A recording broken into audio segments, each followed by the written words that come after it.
In 1965, the Polis family opened a small pizza place on Broadway. You might call it a modest beginning. Since then, we at Pizza King have made it our business to keep stride with the growing and changing community of Council Bluffs. We've dedicated ourselves to creating an atmosphere for your comfort and to becoming the place you take for granted. In these 22 years, we've seen a lot of good times with Council Bluffs, and we'll be around for a lot more. Pizza King, we're glad we grew up with Council Bluffs. So, thanks. What's your home worth in today's market? At Key Real Estate, we're asked that question every day, and now you can have the answer absolutely free. Just call any of the 5 Key Real Estate area offices and ask, what's my home worth? A professional realtor will come to your home and prepare a detailed market analysis to determine the value of your home. It's absolutely free, and there's no obligation. Call Key today and ask, what's my home worth? Key Real Estate, the key to your next home.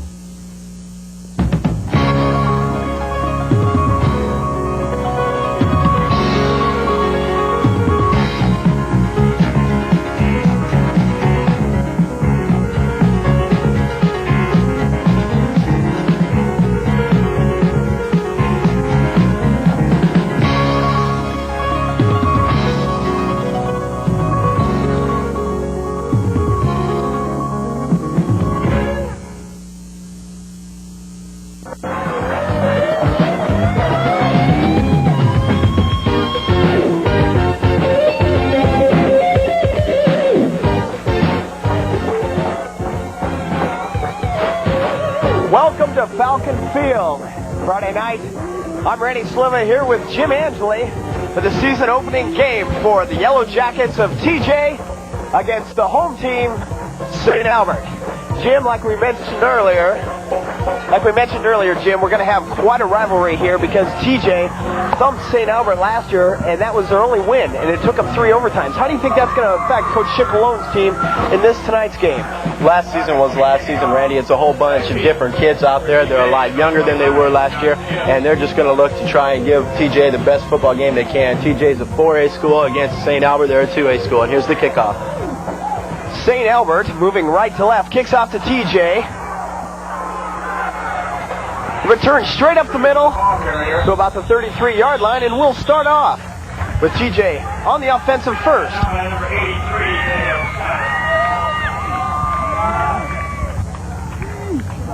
TJ lines up offensively, and here's the way their offensive lines are going to look. Hearns, Lowe, Brindley, Freund, Baker, and Thomas will make up the Hogs on the front end. And here they are lining up for the ball. Shane Johnson, the junior quarterback, will be calling the signals first. Shane Jacobson, Randy. There's a pitch right. Caught behind the line by a quick, aggressive defense. Who made that tackle there? That was number 80, Randy. Number 80, Alan Gibbler was out there on the... Oh, that's TJ's defense.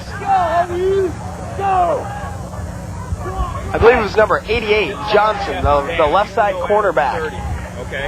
Yeah, it was. It was Shane Johnson. Shane Jacobson, again, is the junior quarterback. They've also got a couple other younger quarterbacks calling the signals. Shane did get the nod for this season opener. There's a pitch to the left, wide. There's a fumble, Randy. And it looks like St. Albert is on top of it. Yes, they are. St. Albert recovers the fumble. And it looks like number 85 got on top of that one, Randy. That's Lookabill out there. He's the right side cornerback. Okay, St. Albert, the home team here, gets the early break early in the game. Here's the way their offense stacks up for them in the front line. They have Aaron Walter, number 10, the quarterback, lining up for them. They're coming out, and their 2 tight end I formation offense. Straight dive up the middle to the fullback, Brian Radigan. Looks like that'll be good for a couple. That's interesting because Brian Radigan wears number 88 at that fullback position. It was just a straight dive play, and the middle of the TJ line just collapsed on it. Okay, Jim, what is St. Albert going to have to do offensively to move the ball tonight? As I mentioned earlier in the pregame show, they're going to have to use that speed. Here we have a look at the offensive line. Tight end number 80, Johnson, Dalvezzo, Sams, Ryan, O'Grady, Hannafin, and Petrie up in front. They use 2 tight ends in that set, so they want to run the ball. They're out there to block. Second down, Walter hands straight up the middle again to Radigan up the middle. He bulls it ahead for about 3 more. He'll bring up third down. Brian Radigan did that all by himself. He didn't have a whole lot of help. Dave Thomas made that tackle. He's a big guy on that line for Thomas Jefferson. He comes in at 260 pounds, and it's going to be tough to get around him. Okay, Jim, one thing I want to note is how is St. Albert quickly going to move the big hogs on TJ? They got a big line there. Hopefully, so far it looks like Chicalone's just going to go straight up the middle and challenge him. Aaron comes all rolling left, makes a good move, caught from behind. Walter really showed some athletic ability there, Jim, by eluding that first initial tackler to get a few yards on the play. He sure did. He tried to do it all on his own, and it looks like it's going to be pretty close. They're going to need a measurement right there. That was number 82, Shane Ahern, that made that tackle. Aherns, excuse me. Talking to Coach Chicalone earlier in the week, getting ready and preparing for this game, he told us that size was no difference in this game, Jim. He was going to run him right at the big boys of TJ. Yeah, that's true. This is high school football. Anything can happen, and they're a little short on that first down. So here's going to be the first tough call of the night, and it looks like Coach Chicalone isn't even going to think twice about it, Jim. He's going for it. I mean, he wants to get out early. Might as well. You're down there on the 25-yard line. Might as well go for it. Walters lines him up in a split backfield with the split end wide to the right. He's going to run it straight ahead. Contact at the line. It's going to be another close one, Jim. I think Radigan's got enough for the first down. I think he just made it over the 25-yard line, which is what he needed to do. Straight ahead with the bull horse of the St. Albert offense, Brian Radigan, straight ahead right at the big boys of TJ. That will get them the initial first down of the evening, and they're knocking on the door early. Yes, they are. Walters bringing him up to the line again.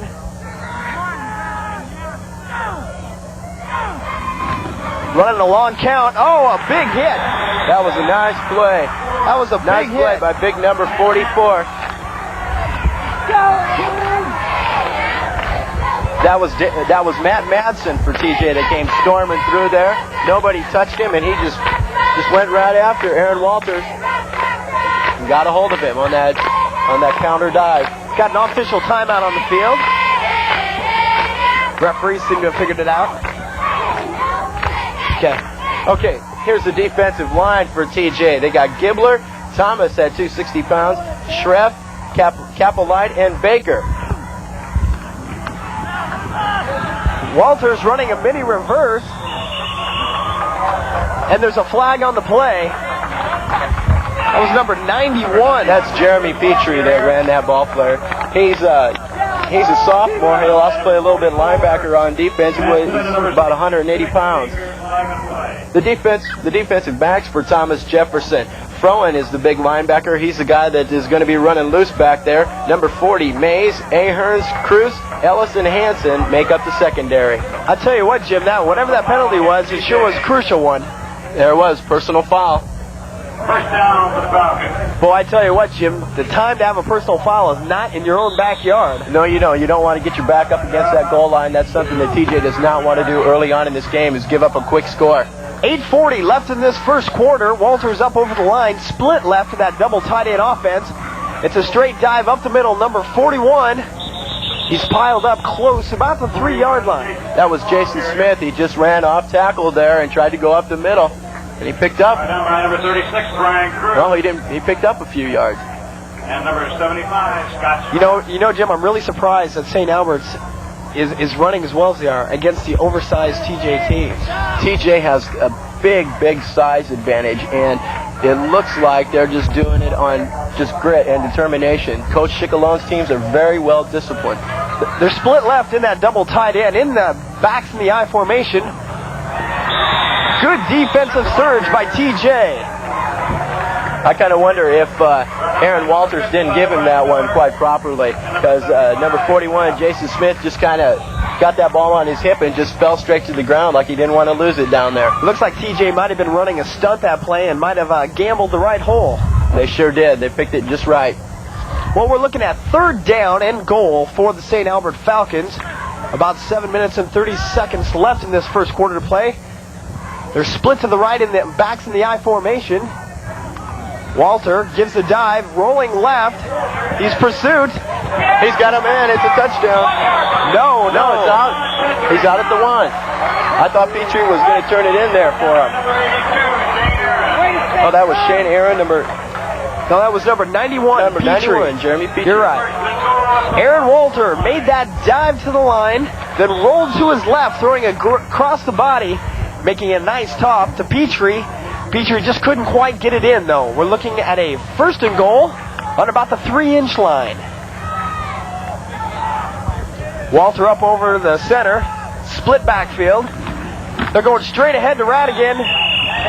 Radigan got it. They did it on straight power, pure power. They just went up the middle. They only threw one pass in that whole series. I tell you what, Jim, Coach Chicalone sure stuck to that game plan because he told us he was going to take it right to him. And he sure did. He didn't run outside at all. The only thing he tried to do was go with an option play on Aaron Walters, and he kept that himself.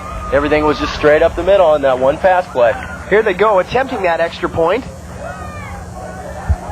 Taking the extra point to the top is number 32, Steve Martin. Steve Martin lines up. Aaron Walters will be the holder. Little movement in that line. I wonder if TJ jumped off sides, got a little anxious. Calling that long cadence, it looked like St. Albert was trying to draw some kind of movement. Now defense. Okay, here we go. We're going to take a look at that touchdown toss again. That touchdown run, it was just Brian Radigan right up the middle. He just followed his guard and just went right off of him. Nice play by Brian. Again, he's a big guy, and he's just going to take charge. Again, you know, St. Albert is moving the big hogs out in the front line quite well. Here we go. St. Albert's going for 2 points now. The backs are in the I formation. Walter sprinting right, in trouble, and it's knocked down. It's batted away. Number 44 by TJ.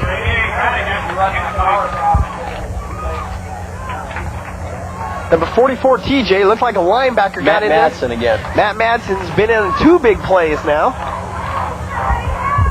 So more often than not, Jim, that extra point could come back and haunt him now. It sure could. It sure could. I know last night in the Lewis Central game, Lewis Central missed their first extra point attempt, and they went for 2 points later on in the ball game, but it turned out they didn't need it because they won 28-7 yesterday over Abraham Lincoln. Aaron Walters teeing up the ball, getting ready to kick it off for St. Albert. He's pulling a little double duty, quarterback and kicker. He played a lot of defense last year, Jim, but they're going to kind of take it easy this year. They want to kind of protect him a little bit because he is one of their big guns on the offense. They don't want to take any chances. Mm-hmm. There's the kick, and it's off. Number 36 has got it.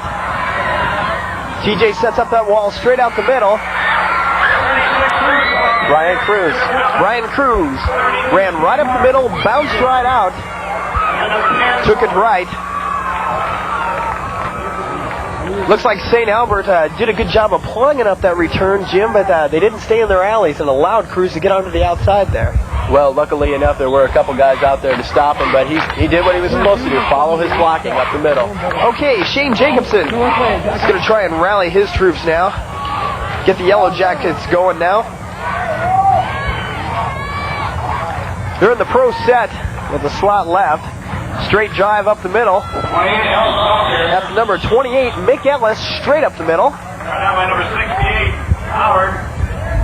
He didn't go very far. Number 68, Jeff Howard, was blocking his way.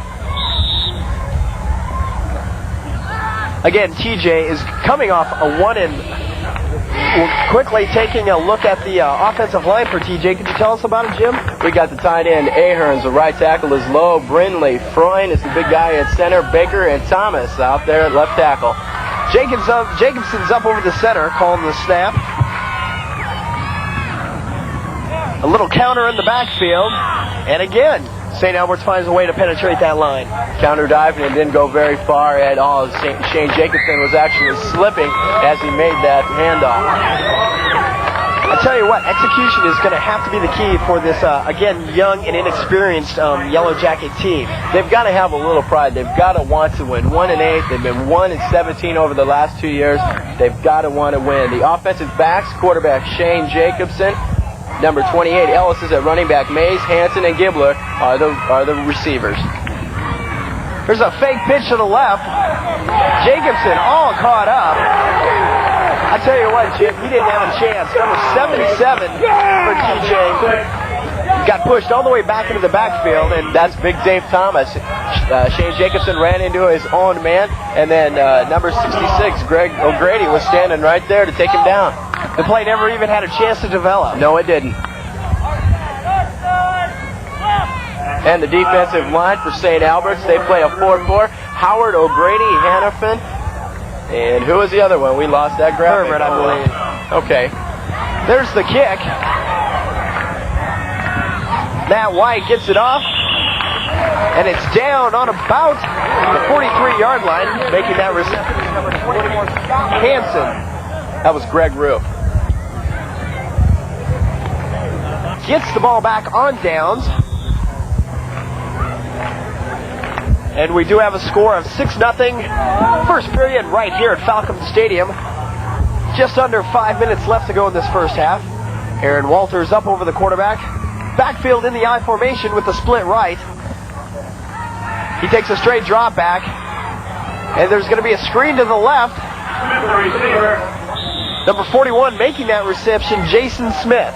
Jason Smith, it was set up to be a screen play. Jason just came out of the backfield and went into the flat, but there is a flag on the play, Randy. And it looks like it's going to be a holding call, which more often than not you see on those type of screen patterns, Jim. Sure, because the linemen are pulling out, trying to get in front of that running back.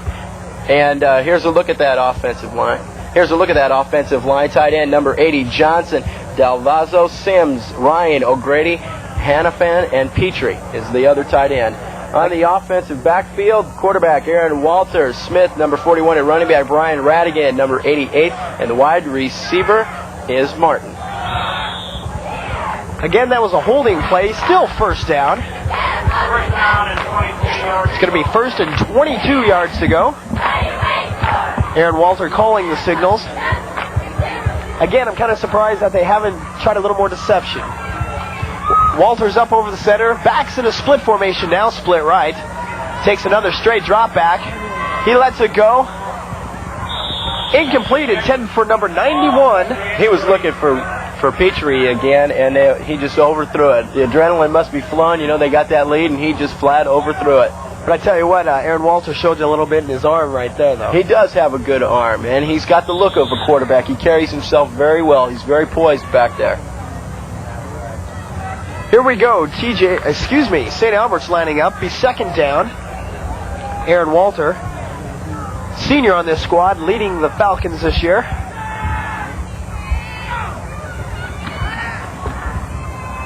It's going to be a fake up the middle, pass to Petrie. Petrie puts it up. Looks like there was a little bit of contact. Yeah, and we do have a penalty flag thrown on the play. Number 24, Scott Hansen, gave a little bump to Brian Radigan. No, Brian Radigan was trying to throw that one, wasn't he? That pass was intended for number 83, Dale Scott. Okay, if we can take a look at that again, you can see where the contact was. There it was. Radigan's already got the ball in the air, and it was just a little shove in the back by Scott Hansen. Dale Scott never had a chance at trying to make that reception due to the bump. So that helps. That gets St. Albert's right back in it now. That's right. Doug Rue brought the play in for St. Albert. St. Albert coming up to the ball, backs in an I formation with a split left.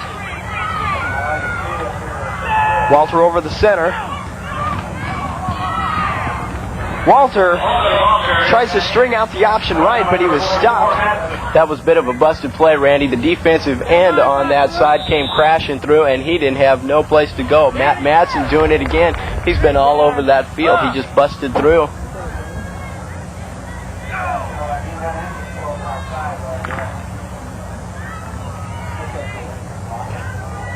And there's our tower from American Heritage Cablevision, KTCB Sports. Isn't it a lovely sight? Sponsoring this game, too much time, Randy. Well, I tell you what, Jim, it looked like they had problems getting the play run into Aaron Walters. And again, we showed you the tallest little tower in Iowa. That's right, the tallest little tower in Council Bluffs. KTCB sponsoring Friday night Council Bluff High School football. Again, I'm Randy Sliva along with Jim Angeli. St. Albert's on the move. About 2nd down and 15 yards to go. Walter over the center. Fakes the dive up the middle. Throws it down the right sideline. It's complete. Number 24 made the reception. That's Doug Rue. He did a nice job. He's one of the flankers, and he just went streaking down the field. If we can take a look at that again, you can notice that nice move he made on that defensive back, Jim. He sure was. He just flat out ran him, and Aaron Walters put it right there in his hands. Nice job by Aaron. Nice job done by both Aaron and Doug Rue. That was a nice 30-yard pickup easily. Nice touch on the ball by Walters. Backs in a split backfield. Dive up the middle to Radigan. He bulls his way all the way to the 15-yard line. Boy, that was just good running. Just good running and good blocking. He just went off. That's the first time I think that they've tried to run to the left, actually, with Radigan. They've tried to go to the right side. Most teams are right-handed, and Radigan just went to the left, and I think he might have surprised a few people over there. I think TJ was expecting St. Albert to go right itself. Here they go. 1st down, 10 yards to go. St. Albert lining up on the 15 with just 3 minutes left to go in this first quarter. There's the counter play in the backfield, number 41. Jason Smith right there. They're going to the left side again, it looks like. After that pass, that long pass, it's easier to go back to that run. It kind of loosens things up, and the linebackers get a little bit weary. They're looking to cover for that pass. 2nd down and about 7 yards to go.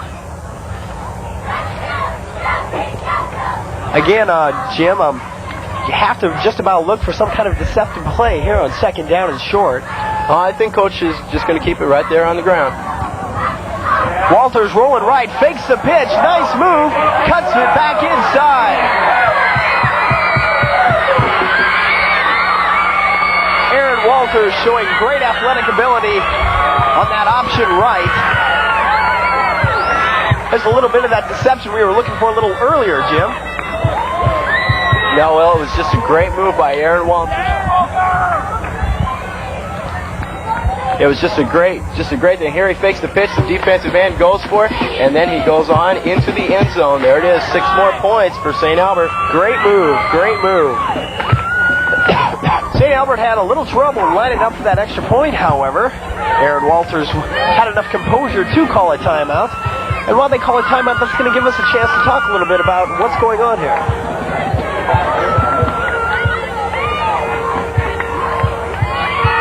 Here they go. They're coming out with a water bucket right now for the guys. Okay, one thing I want to talk about, Jim, if I could, is Aaron Walters. You know, senior quarterback. He's not that big, but he presents himself well and has the tools to be a great one. He sure does. He's just got that look of a quarterback. I mean, he carries himself well. He'll stand back there in the pocket, and he can run that option. He can run and he can throw. Coach Chicalone would prefer to keep the ball on the ground, but he does a good job. On the other side of the football, Jim, what's TJ going to have to adjust to defensively to stop that? TJ is just going to have to buckle down. They're going to have to get tougher in the trenches. And they're just going to have to stop him right up the middle. Looks like they're going to have to plug them gaps a little bit more. Here we go. Looks like St. Albert's has got it figured out, running it back out onto the field. Just need somebody not in uniform to run the line around. 2 minutes, 21 seconds left to go in this first quarter. St. Albert on top 12-0. And again, Coach Chicalone decides go for that 2-point conversion. He might as well. Backs are in the I formation, split left. Walter over the ball. Fakes the dive to Radigan up the middle. Number 85, Mark Lukaville, runs a nice corner pattern. Walter, as usual, lays it right up for him. Let's take another look at that one, Jim. Okay, Lukaville was just out on the and he runs for the flag. It's just a simple flag pattern.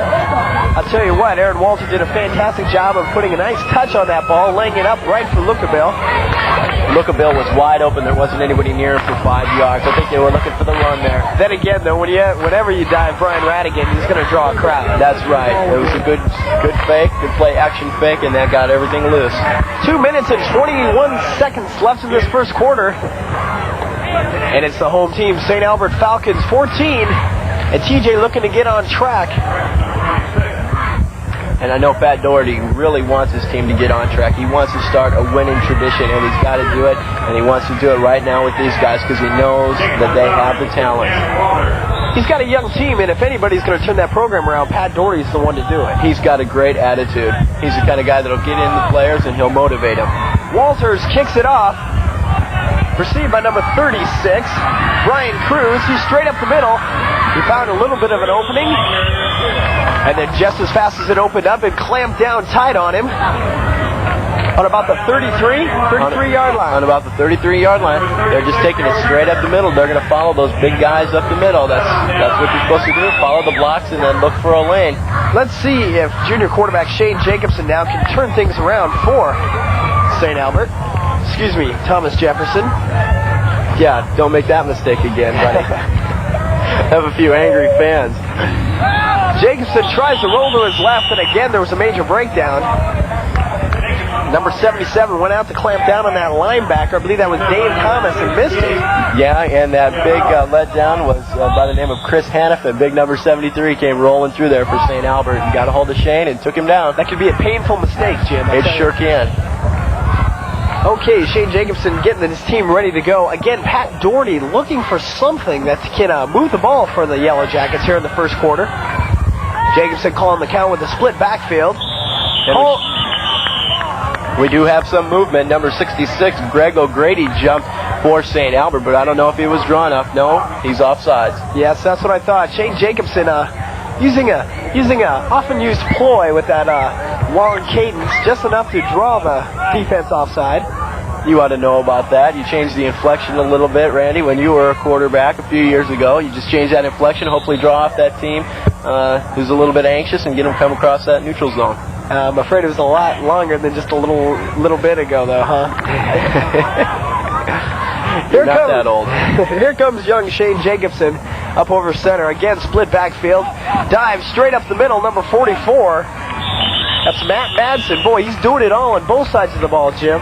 He sure is. They were just trying to follow Big Dave Thomas right there on that play, and it picked them up about 4 yards. We're just under a minute to go. TJ's going to try and run off another play. And then again, Jim, that's exactly what Coach Doherty said he wanted to do. He said he wanted to get his big guys up front and just take it straight to him. He wants to manhandle them, and you can see that right now because they've gone to a 2 tight end system and they only have 1 flanker back there, so they're going to try to run it. Jacobson looks like he's going to get this play off. Last play of the first quarter. There's a little bit of an inside counter there. St. Albert's was right on top of it. Number 24 carrying the ball for TJ. Scott Hansen. He just came back from his flanker position, and Jacobson spun around, and here comes number 24, Scott Hansen, right down the line, and they're looking to go the other way.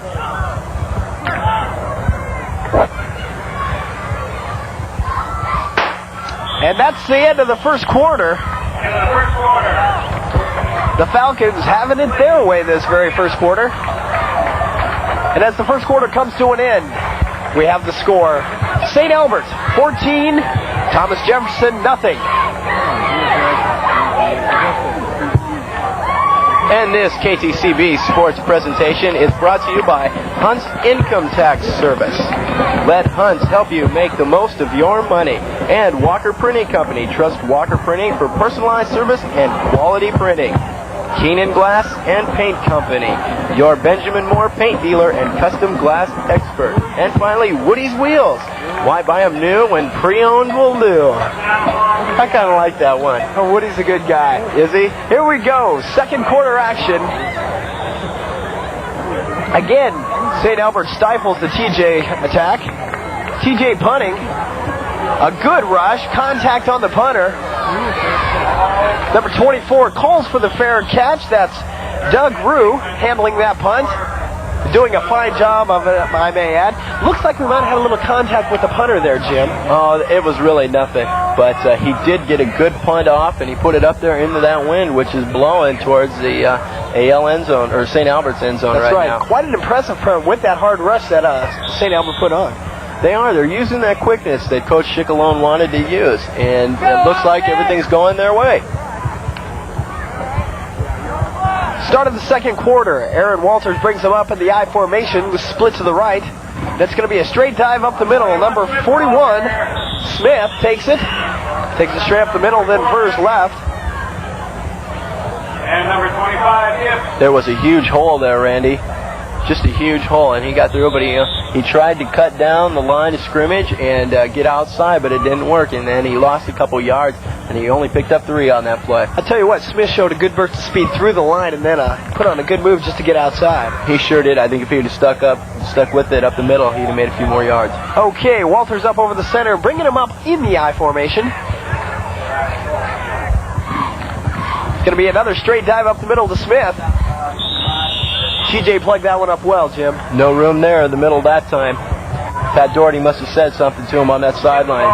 Well, I tell you what, if there has been a little bit of a breakdown on the TJ sideline, Pat Doherty isn't going to let it go on for long. And he's got some good kids, though. He's got a lot of good talent on that team. He does. Like we mentioned earlier, they just don't know how to win. When you're 1-17 over the last 2 years, it's hard to get that tradition going like St. Albert has or a Lewis Central has, where they can put on those uniforms and feel confident enough to win. St. Albert coming up over the ball. Third, and let's call it 5 yards to go. Walters calling the signal. He's dropping straight back. Got a big rush from TJ. Looks like that old middle screen to Brian Radigan. He breaks outside to the right. He's on the sideline. He's still on his feet. Pushed out of bounds at about the 40-yard line. Number 12, Ryan Cook, knocking him out of bounds. I think we're going to take a look at that one again. That was just your basic fullback middle screen, and Radigan broke into the outside. He cut it back, and he has good speed for a big man. He showed a lot of ability on that one, Jim, I'll tell you what. Again, another big play goes in the favor of St. Albert's, and they're knocking on the door again. 1st and 10 from about the 40-yard line. Straight dive up the middle to Smith. Hello. He ran right into number 55. Brian Miller, yes.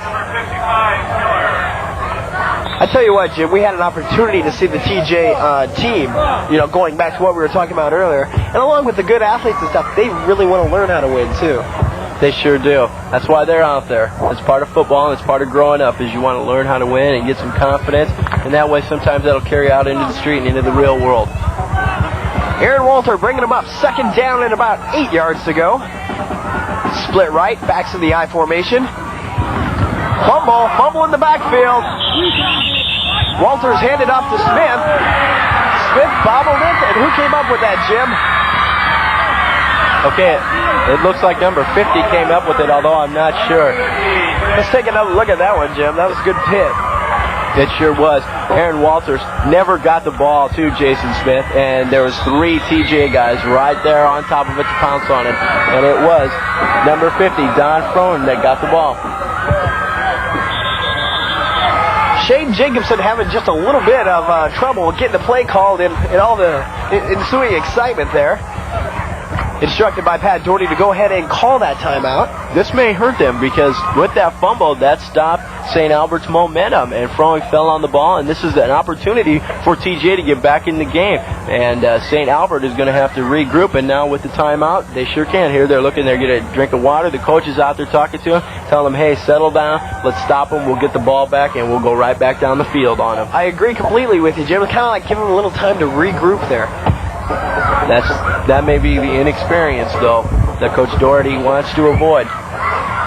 But then again, they're getting more experience with every passing quarter. That's right. So Coach Doherty's looking to get a little cohesivity into the TJ offense. Talking with Shane Jacobson over there. We do have a second quarter score. St. Albert leading the Yellow Jackets of Thomas Jefferson 14-0. With 9:27 left to go in this first half. beautiful moon out tonight, eh, Jim? It sure is. It's a good night for football. Just a clear sky.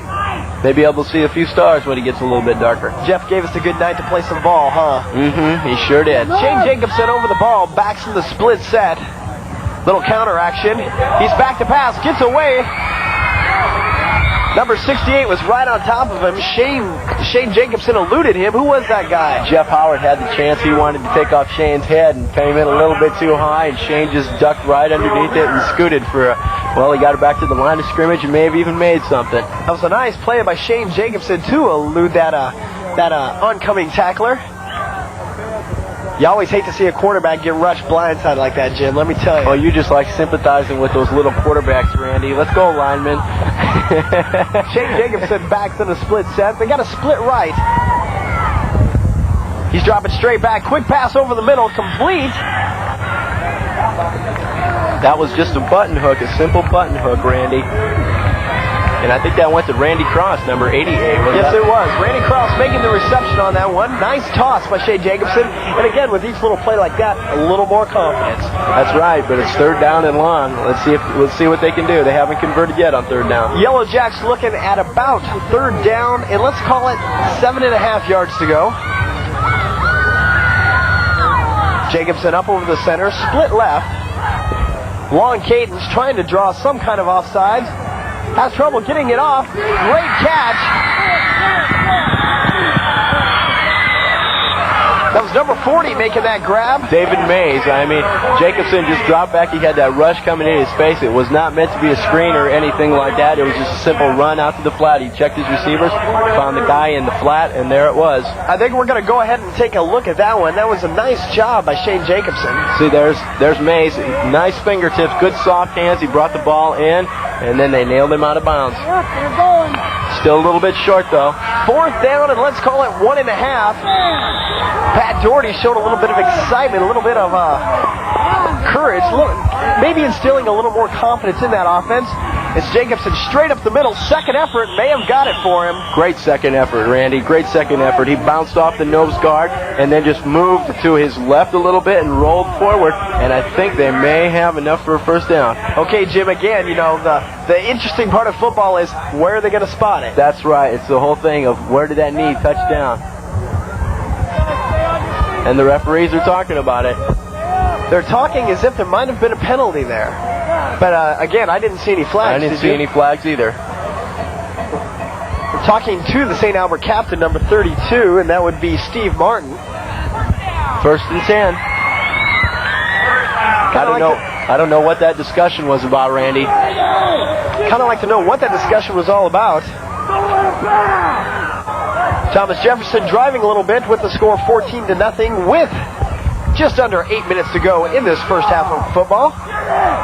Welcome to KTCB, Council Bluffs High School Football. I'm Randy Slivo along with Jim Angeli. TJ's driving here late in the first half. Jacobson back to pass on a heavy rush, scrambles around, finds the room on the left side. Nice job by Shane Jacobson, eluding again the heavy rush of St. Albert, running left.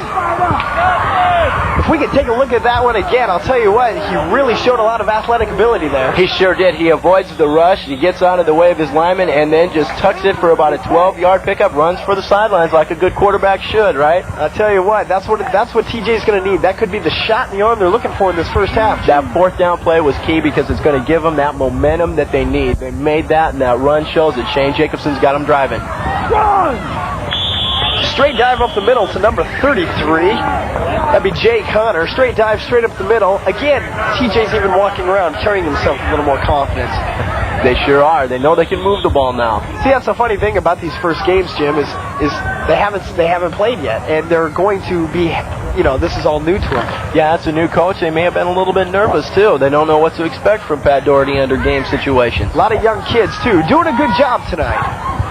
Jacobson rolling right, trying to get away, guts it off, just about intercepted by number 32. Steve Martin was standing right there, and he was doing what you should do as a good linebacker. He came down the line of scrimmage and was looking right into the quarterback's eyes, and he just about picked it up and had green grass ahead of him. He filled that flat well, and like you said, it would have been a green grass play all the way if he would have held on. Money in the bank, baby. That's right.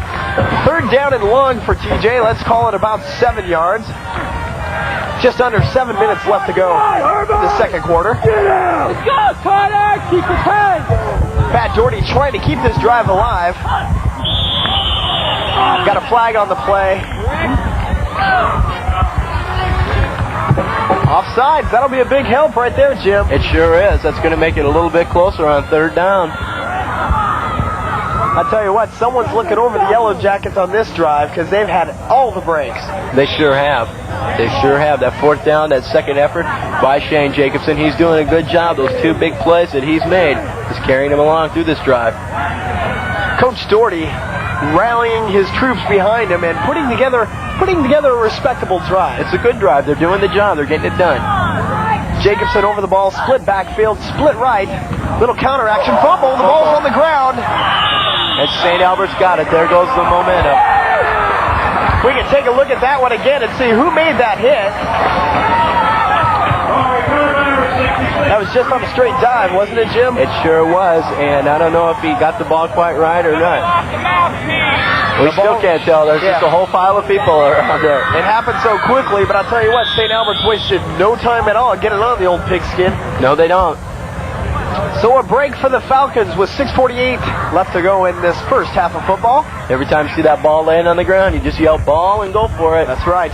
Aaron Walters bringing the troops up over the line. Split backfield. Wide receiver to the lower part of your screen. Walters straight back, dive up the middle to Radigan. He bulls his way, and I mean literally bulls his way for 7 tough yards. Number 44, Matt Madsen made the tackle, and Brian Radigan ran right over him as he did. I'll tell you what, Matt Madsen might be feeling that one a little bit in the morning. That's quite a handful. He may, but while he's calling those signals on defense, he's a little bit upset that he didn't stop in there and just stop Brian Radigan. Matt Madsen seems to be doing it all for TJ here in this first half. He sure is. A little help from Shane Jacobson, too, though, on that last drive. That's true.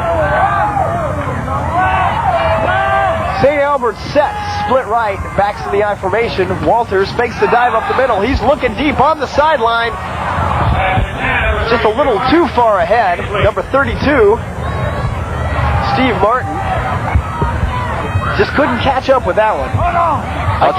Again, Aaron Walton exhibiting that good throwing arm. He stayed in the pocket, and he had Matt Madsen bearing down on him from his linebacker position. Madsen came to his left, went around the end, and just had a straight shot right. We got a shot going right now, and I think it's interesting for the Focus as a whole. Both coaches are running a lot of players in and out of the game, and that's how they're keeping their troops fresh. It's about 80 degrees out here, Randy, but we got a good breeze, but they're going for a lot of water, and we got movement on the line. Number 91, Jeremy Petrie. He could have sworn Aaron said on one. Yeah, that's what he'll say in the huddle. Could have sworn it was on one. Jeremy Petrie jumping offside. It's going to be a little bit of a setback for the Falcons. It'll bring up third down and about 7 yards to go. It seems like that momentum is shifting again. Penalty, a few miscues, a few mental errors, and TJ could be right back into this game. If they didn't have that fumble, they may have still been driving. I'll tell you what, if nothing else, that last drive showed TJ that they could move the ball. If they can, and that's confidence. All they got to do is hang on to the football. Walter bringing him up in a split backfield. They're running splits to both sides. Might be a pass. Drops straight back. It looks like a screen to the right side to Radigan. Got it well blocked. Radigan breaking back to the inside. Breaks a couple tackles. He's finally brought down just over midfield. We're going to take a look at that one again. Great job of getting the ball out to him. Just a beautiful job. There he is, Radigan. He's out in the flat. He's following his blockers. He finds a seam, and he cuts it back up to the middle, and he gets just about up to midfield, or just past midfield for about a 23-yard pickup. And then again, there was number 44, Matt Madsen, right there again. And Matt Madsen went a long way for that one because he was rushing the quarterback on that play. There's no measure of desire in these kids playing this game tonight because both teams want to make a good opening night showing here. Walter lining up. He's rolling to his right. Gets around that defensive end. He's going to turn it upfield. Good move. Gets a block. I'll tell you what, if we could take another look at that one, Jim, number 66 laid a block that you would not believe. Greg O'Grady, he sure did. He opened up a hole that Aaron Walters just ran right through. Seemed like Walters was running out of room, and he turned it right upfield and got a great block from O'Grady. Here it is again. Walters, he's looking for help. He's got a few people out in front of it, and there was the block right there in the lower corner of your screen by number 66, Greg O'Grady. We're back to action. Aaron Walter got him in a split backfield, split left. It's a dive up the middle to Radigan. Radigan off the left side, rambles for about 15 more yards. I know one thing on that play, Randy. The defensive end didn't stay home on that one. He came looking for Aaron Walters, and Aaron Walters had nothing in his hands. And Radigan just rambled down to pick up another first down for St. Albert. They're moving. Again, chalk it up to execution of the St. Albert offense. That's right. Brian Radigan just taking it down, and Aaron Walters carrying out the fake, which is so important sometimes to give that little bit of a, you know, make the defense just to confuse the defense, make them commit. Walters spins around, looking downfield, drop back, finding nobody, runs into a bit of trouble. TJ right there in his face. Looked like a Dave Thomas, number 77 and number 80. Number 80, that's Alan Gibbler, and Brian Miller was also in there. He was grabbing for the ball. Aaron Walters almost didn't hang on to that. Again, a good team. We're looking at TJ, a good team. They just got to put it together now. They're showing they have the ability. Yes, they sure are. Walters over center, split backfield with the wide receiver to the right. Dive up the middle to Radigan. He's pulling 4, 5, 6, 7, 8. It's taken the whole TJ team to bring him down. He'll be short of a first down. He's a load, isn't he? He is a load. And I'll tell you what made it a little bit easier for him is he was running in the secondary because the linebackers blitzed on that play. The St. Albert line executed, picked up the man coming in front of him, moved him out of the way, and Radigan just read his blocks. I tell you what, earlier in the season when we had an opportunity to talk with Coach Ciccolone, he noted that Radigan was the best looking athlete physically on his team. He has the tools, Jim, to go quite far. You look at him and you see that crew haircut of his and you go, this guy's mean. This guy wants it. Walters got him in the I formation. There's a little bit of a reverse up the middle to Petrie. Petrie breaking to the left side, going for the corner of the end zone. He's got it. He's got it. Touchdown. We're going to take a look at that one again. Beautifully executed inside reverse. Here it is. Petrie from the tight end position comes across, and then he just dips out to the outside, beats the man, and then he's got the flag right there in front of him. Nice play, Brian. Nice play by Petrie. Showing another great drive. A powerful drive, Jim, is what we got to say. I mean, they dominated that drive. They did just about whatever they wanted to do. They took everything in big chunks. I mean, they did. They had a few plays where they didn't gain much, but it was the big play. And Thomas Jefferson has to shut down the big play to get back in this ball game. Walker holds the snap. The kick is up, and it's good. Steve Martin puts it through the uprights to convert on that touchdown. And with 3 minutes left to go in the game, we've got St. Albert in the half. Excuse me, that's right, the half. I'm getting excited here. That's right. 3 minutes to go in the first half. We've got St. Albert leading TJ 21-0. And again, Jim, we talked about how TJ needs to get that confidence factor going, put together something, and now's going to have to be the time, because if they make another mistake, St. Albert converts it, turns it into another score. That might be too deep of a hole to dig themselves out of. It sure can. It may already be too deep of a hole to dig out, because now these players are talking to themselves, well, can we do this? They've got the size, they've got some of the talent, they just need to go out there and execute, and they're not doing that. A few plays, people aren't staying home on defense, and St. Albert is just taking the ball down the field in big chunks. Aaron Walters adjusting his kickoff team. They're about to kick off to the south end zone for the awaiting TJ receivers. I believe 26 is deep for the Yellow Jackets. That would be... There's a flag on the play here. Holding up action. John Gibbs is deep for the Yellow Jackets, but looks like he'll get another shot at this one. Referees are going to hold their little conference and determine who the infraction was on. May have had an offsides. Illegal procedure. You know, Aaron Walters was out there and like a good leader should. He was counting the guys and he said, hey, wait a minute, there's only 10 out here. And I counted myself too. The officials are going to step off that penalty. Push him back, I believe, 5 more yards.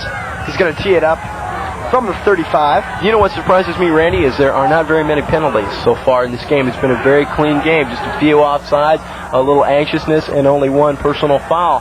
And I'll tell you what, Jim, it's been a real exciting game for our fans because a lot of big plays so far in this first half. There sure has been. Walters is going to do it all again, giving John Gibbs another chance, and he'll move all the way up to the 20-yard line. Walters kicks it off a low line drive. TJ picks it up, setting up that middle wall. Good return, all the way up.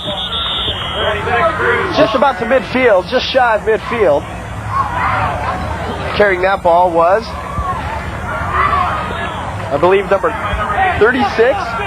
Brian Cruz fielded that screaming low line drive, brought it all the way up to the TJ 49. Again, as we stated, Jim, they're going to have to put together something. They've got the field position. Let's see how their 2-minute drill works right here, Randy. Jacobson sprinting out to the right. He lets one go just over the head of number 24, the expected receiver, Scott Hansen. Again, you know, you hate to see a young kid like Scott Jacobson Shane Jacobson have this much pressure on him, but this really is going to determine, how he's going to handle it. He's got to perform. He's the leader. He's the quarterback. He's the one that assumes all the responsibility out there for that team. He's just got to go out there and do the job. And that one, he just overthrew his target. He had 2 receivers out there, and it looked like, well, he didn't know who to throw to. Shane Jacobson brings him up in the split set. Quick pitch to the left side. Number 28 finds some good running room. That's Mick Ellis. Mick Ellis showing some good speed around that left side. Tried to get to the outside and just couldn't quite turn the corner. That's that good defense. That's that good speed that Coach Chicalone was talking about. They strung out the play well, and then they just pushed Mick Ellis out of bounds. In our early season, preseason football previews we had, Jim, on KPCB Sports, we had an opportunity to meet a lot of these ball players, and we got a lot of quality people out there on the field. I'm not talking just athletes either. They're all good kids. They're all good kids, and they want to learn, and they want to have some fun out here on Friday nights. We've got motion to the right. Jacobson, straight handoff up the middle. Number 20 takes it all the way up the middle, right behind Big Dave Thomas. Chris Morgul on that play, and I think we're going to have a replay right here. Is that what that is? I guess so. That's what the director said anyway. And there it is. It was just a straight blast up the middle, and nobody was home. He just ran right up it. Chris Morgul, number 20, found a hole that a truck could drive through, taking it all the way up to, I believe, the 32-yard line. Sure did. Picked up the first down. 2:23 left to go in the first half. Yellow Jackets driving. We've got motion to the right side. Caught in the backfield. Nice play. Number 66 for St. Albert. Greg O'Grady does it again. He just came through, fought off his block. He slanted. It was a bit of a stunt. And there was Shane Jacobson just standing there waiting for him. Shane Jacobson never had a chance to even let the play develop. No, it didn't. It was a good stunt. I think Greg O'Grady slanted in on that play, and the center went one way, and he followed right through the guard hole. We've got second down. Jacobson lost about 3 yards on that play. He's splitting right. He's got some room. He lets it fly. Complete to number 24. He gets the first down. Number 24, Scott Hansen, makes that reception. If we can take a look at that one again, he got a great block on the outside to get outside to make that pass there, Jim. He sure did. He didn't have much time, and he was looking back to get out of the way of that one, and then he just made it. No replay. We can't take a look at it again, okay? They're going to switch balls. The evening dew is settling in. The evening dew? The evening dew. Are you sure about that one? Moistening up the ball. Condensation on the field, is that what you're talking about? We can do that one too. Yeah. Jacobson over the ball in a pro set. Takes a straight drop back. He's got good blocking in the pocket. Lets it fly. It was intended for number 24. Scott Hansen is becoming his favorite receiver, and you can tell that Shane Jacobson is looking for him. There were 3 guys from St. Albert closer to the ball than Scott Hansen was. I tell you what, Shane had just a little bit more time to throw, too. I think he wasn't expecting that. And he also made a good mistake. He overthrew it. And that way, if his man wasn't going to get it, nobody was going to get it. We've got 4th down. Jacobson sneaks it straight up the middle. Looks like he's got plenty of room. Looks like he's got plenty of yards for the first down. 1:32 left in the half, and we're going to take a station break.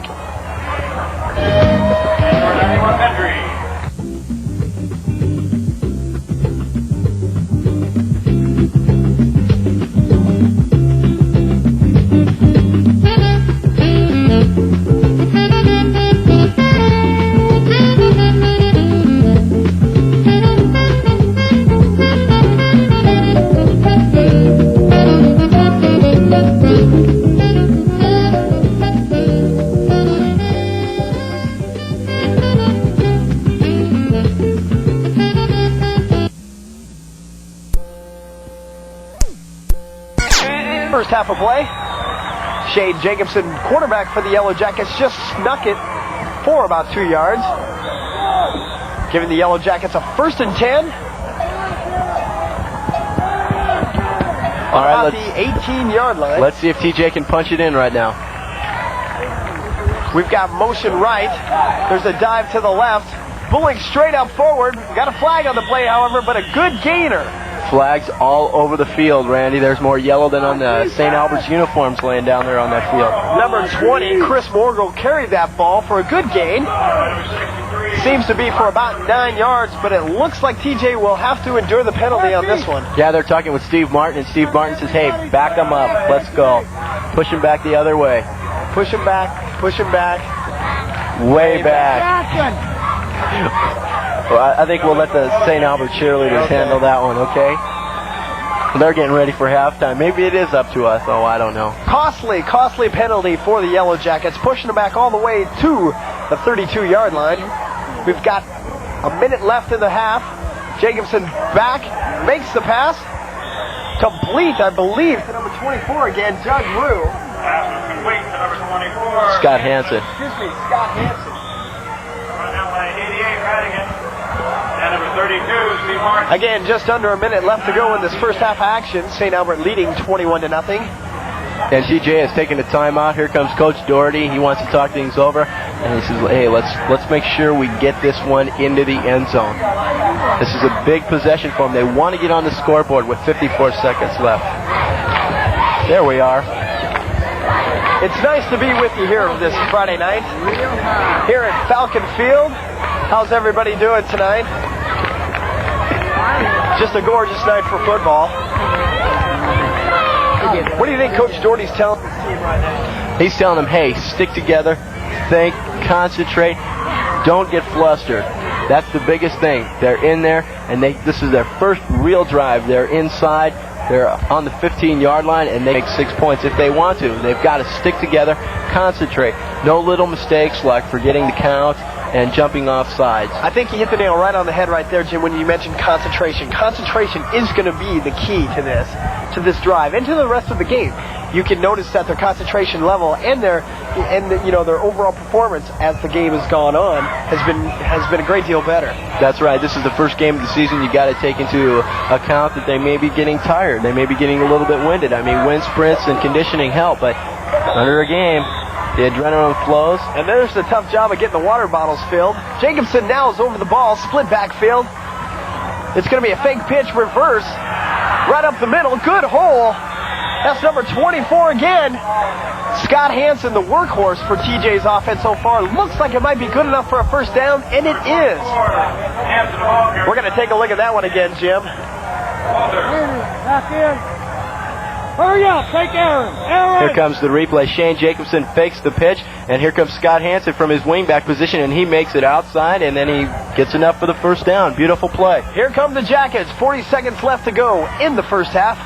putting together a nice drive. Jacobson rolling left, puts it up in the air, and it's tipped. Almost a beautiful play by Scott Hansen. That was number 85 that broke it up. Mike Lookabill. Lookabill did a fantastic job. They were both going for the ball. Hansen, I thought, had a hand on it, and Lookabill came over the top and just knocked it away. Excuse me, that was number 85, Mark Lookabill. Mark Lookabill.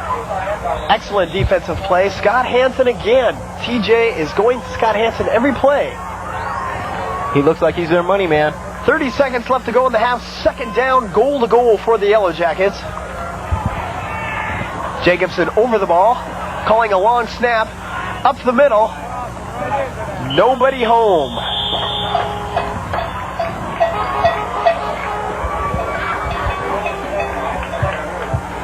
Timeout by TJ if they want to talk it over again. Big third down situation. That was number 20 running the ball for TJ. That was Chris Morgul, and I tell you what, they handed that ball off.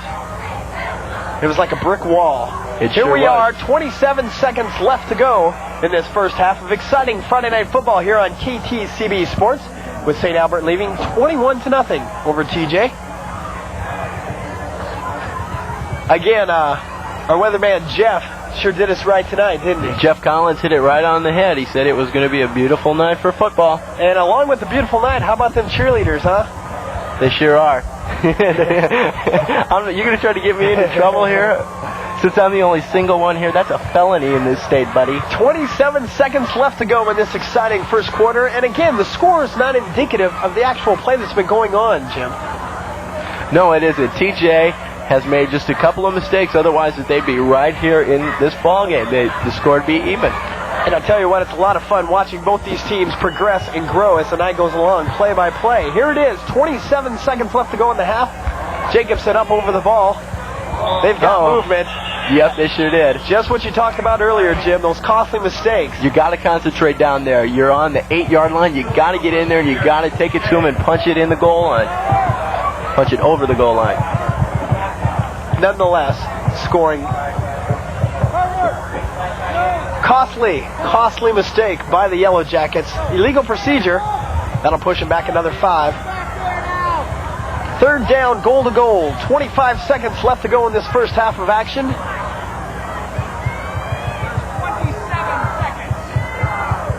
27 seconds. They want to put a couple more seconds back onto the clock, Randy, and that may take them a little bit of time. They may have to run it down from 1 minute. Let's see what they're going to do. The referee's down there on the St. Albert sideline right now, talking it over with Coach Chicalone, trying to get the situation straightened out. And it looks like they're going to put 2 seconds back on the clock, Randy. You know, just like we talked about breaks in the action, now the referee's going to walk on over to the TJ sideline and explain to Coach Doherty what the delay is. Coach Chicalone, hoping his forces can kind of buckle up and stop this TJ drive they got going. No, they're going to leave it at 25 seconds, Randy. Jacobson over the ball.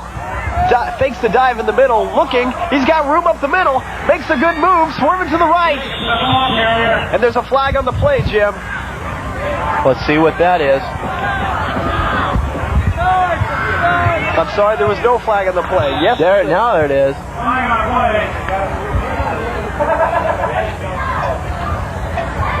What was it? There was an illegal. One of the managers was out on the field while there was no timeout. That's what it looks like. Okay, Jim. He brought the kicking tee out before the play was dead. He sure did. He brought the kicking tee out before the play was dead, and you know that could be just the thing to put them out of field goal range. That is a huge mistake because it's something that they couldn't control. I mean, the players are doing their job, and here comes the manager on the field, and he is regretting it right now. Number 20, Chris Morgul, is going to line up. And another thing the manager is doing is he's right by Pat Doherty, and Pat Doherty hasn't said a word. This is going to be about a 40-yard field goal, Jim. Morgul kicking with a slight breeze at his back. The kick is up. It's got the distance. But it's off to the left. That was a good kick. He had plenty of leg on that one. He just pulled it a little bit to the left. And there's 1 second left on the clock. 1 second left to go in this first half, and an over-exuberant team manager trying to get in there and give his team just a little bit of an edge.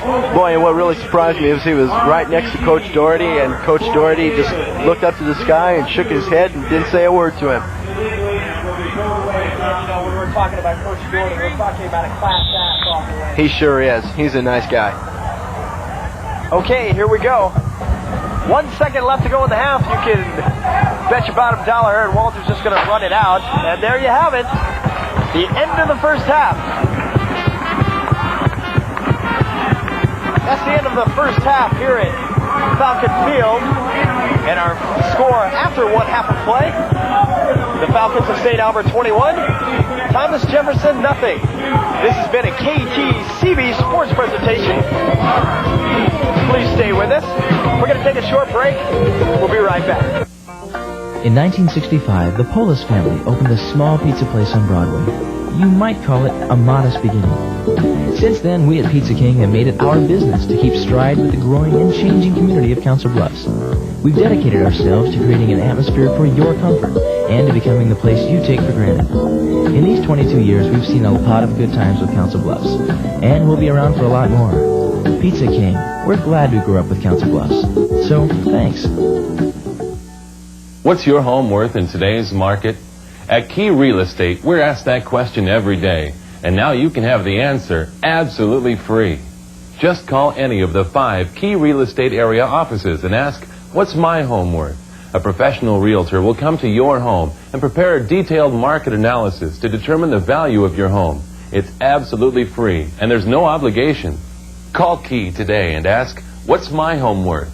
Key Real Estate, the key to your next home.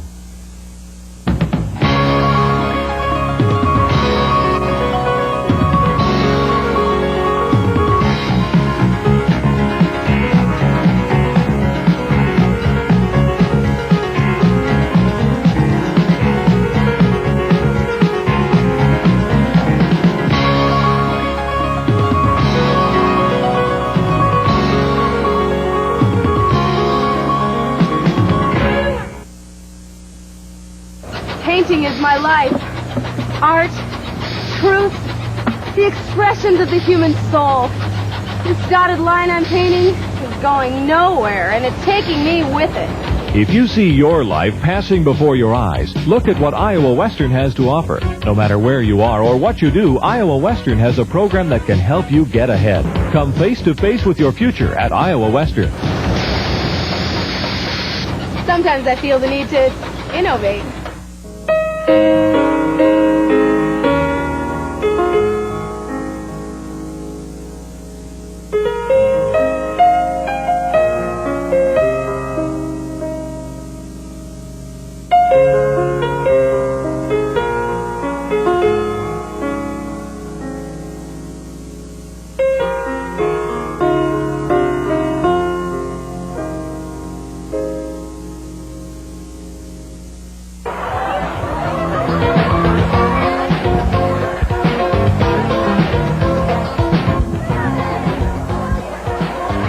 And we're back at Falcon Field here in beautiful Council Bluffs, where we have St. Albert leading Thomas Jefferson 21-0 with a beautiful performance by the St. Albert cheerleaders. The home crowd really enjoyed that. Yeah, the pom-pom girls did a nice job out there. Need to be commended, girls. Good job. We'll be right back with second half action right after this.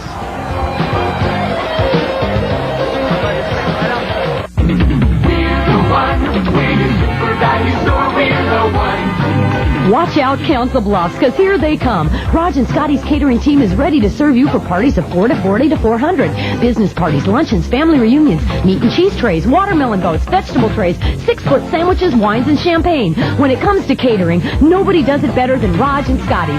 Hometown hospitality at its best. We're the one super value. Resource Rental makes it a cinch when you're in a pinch.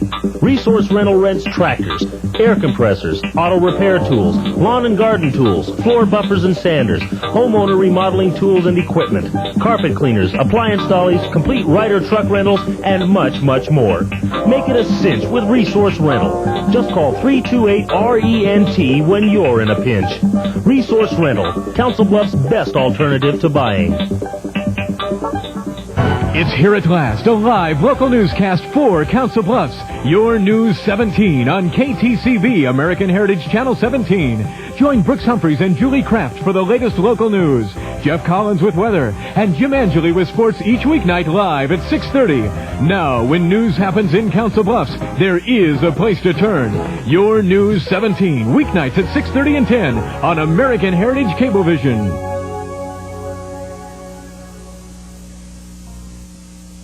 Welcome back to Falcon Field. We're ready for second half action. Number 20, Chris Morgul, has it teed up, and we're underway. Number 32, looks like Steve Martin's got the return, breaks one tackle on the left side of the field. He's corralled and driven back. A good team tackling effort there by TJ. Again, Matt Madsen right in the middle of the action, Jim. He's been all over the field tonight. Okay, Jim, TJ comes out of the locker room, down 21 points here. Second half, new ball game, if you will. What did Doherty tell him to fire him up? I'm sure he told them, he says, hey, boys, we got to concentrate. We got to stick together. We got to get out there and execute. Keep your positions. Play your positions. Stay at home. Whatever you do, whatever the play is, you got to stay at home and execute. Aaron Walter brings the Falcons up over the line. Split backfield with a split left to dive right up the middle to Radigan. Dave Thomas right there to plug up the hole. I have to agree with you, Jim. One of the things Coach Doherty would have to stress, I believe, is concentration. Concentrate on your position. Concentrate on your lone job that has to be done. Dave Thomas sure did that. He stayed home and executed just fine. He fought off the guard, and then he just went right after the ball carrier. Well, like you and I talked about earlier, those big guys are going to have to plug those holes right up the middle to stop Radigan from just blowing right up the middle. And then the linebackers have to come in and do their job and fill those other gaps. Falcons in an I formation, split to the left, dive up the middle, pitch to the outside. That's Smith. Number 41 Smith is on the outside. We got a flag. Breaks a couple tackles, driving, and finally forced out of bounds by number 28. Number 28, and I believe they're going to bring it back. Illegal use of the hands. If we can take a look at that one again, maybe we can pick up the infraction, but it was illegal use of the hands. And here it is right here. Aaron Walters just pitches it out to number 41, Jason Smith. And no, we can't see it out of there. It must have been number 32, Steve Martin. Steve Martin, I believe, was guilty of it. We don't want to convict anybody. That's true. It appears that he may have held up the quarterback just a little bit. He allegedly used his hands illegally. The goalpost to the concession stand. TJ can pick up some good field position if they can stop him. Falcons in the I formation, split right, counter action. Walter scrambling around, finds some running room up the middle and hit hard. He's just pasted by number 44. Helmet on helmet. Along with number 11, Anthony Tamoya. Madsen and Tamoya in on that tackle. TJ having a great opportunity now. Aaron Walters kind of did something you usually don't like to see your quarterback do. He put down his helmet and went head-to-head with the linebacker, and that's something that can be very dangerous. You don't want to see an injury, especially to a nice, talented kid like Aaron Walters. Also, you know, coach just cringes to see his quarterback cut back into the middle of the field also. Walter over the center, I formation, double splits. He's back, big rush. TJ's on top of him, pushed him back all the way to the 10-yard line. Walter's still down, by the way. Walter was brought down by number 66. Helped up by his teammates. Number 66, Dave Baker, came steaming through from his left end position. I tell you what, Jim. Right end position and just made the play. I tell you what, Jim. Defensively, TJ's a new ball club. Looks like Pat Doherty picked up a whole new 11 guys and put them on the field. They're motivated. They're ready to go, and they could get some great field position because Steve Martin's got to kick out of his end zone. And last time Steve Martin punt. I believe he put about a 45-plus yarder in the air. Low snap. Martin fields it. He gets it off.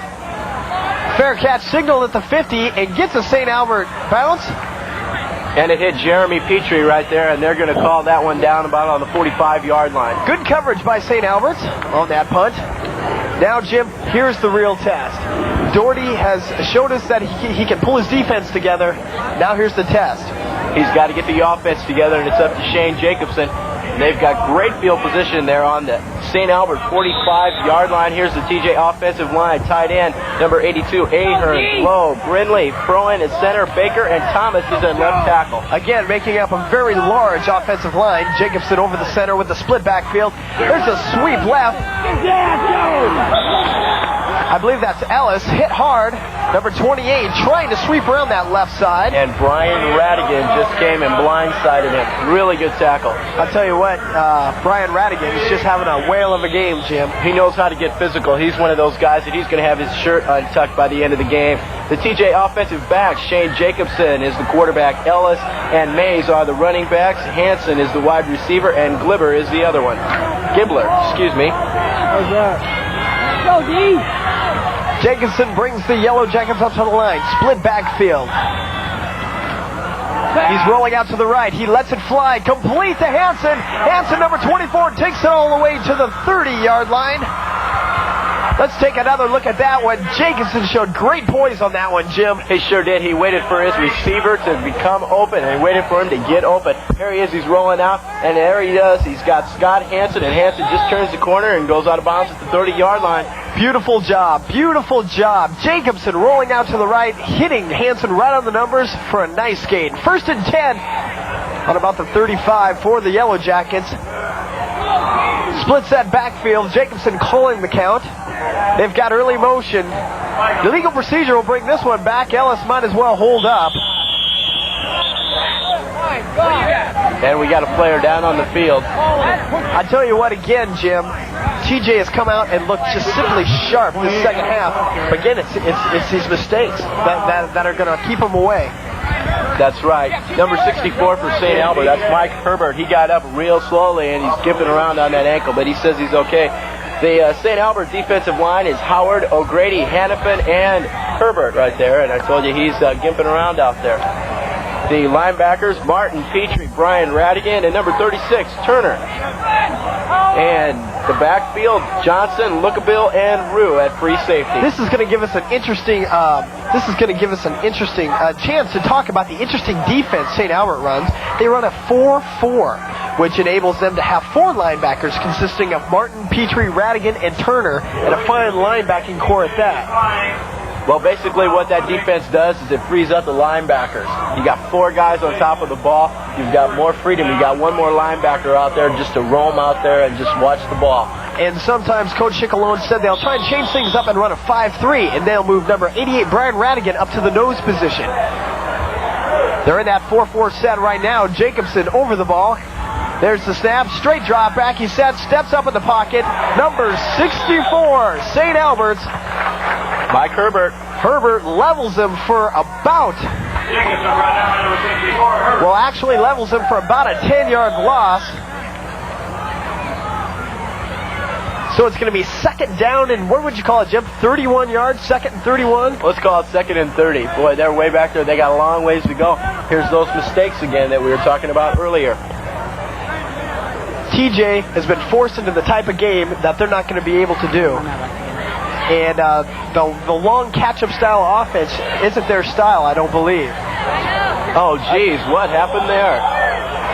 Miscommunication on the line, again going to be costly for the Yellow Jackets. Shane Ahern took off like a shot before anybody even got down into the 3-point stand. And again, that's not like Shane. Again, one of the more quality ball players on the TJT. And this has just got to be eating up Pat Doherty.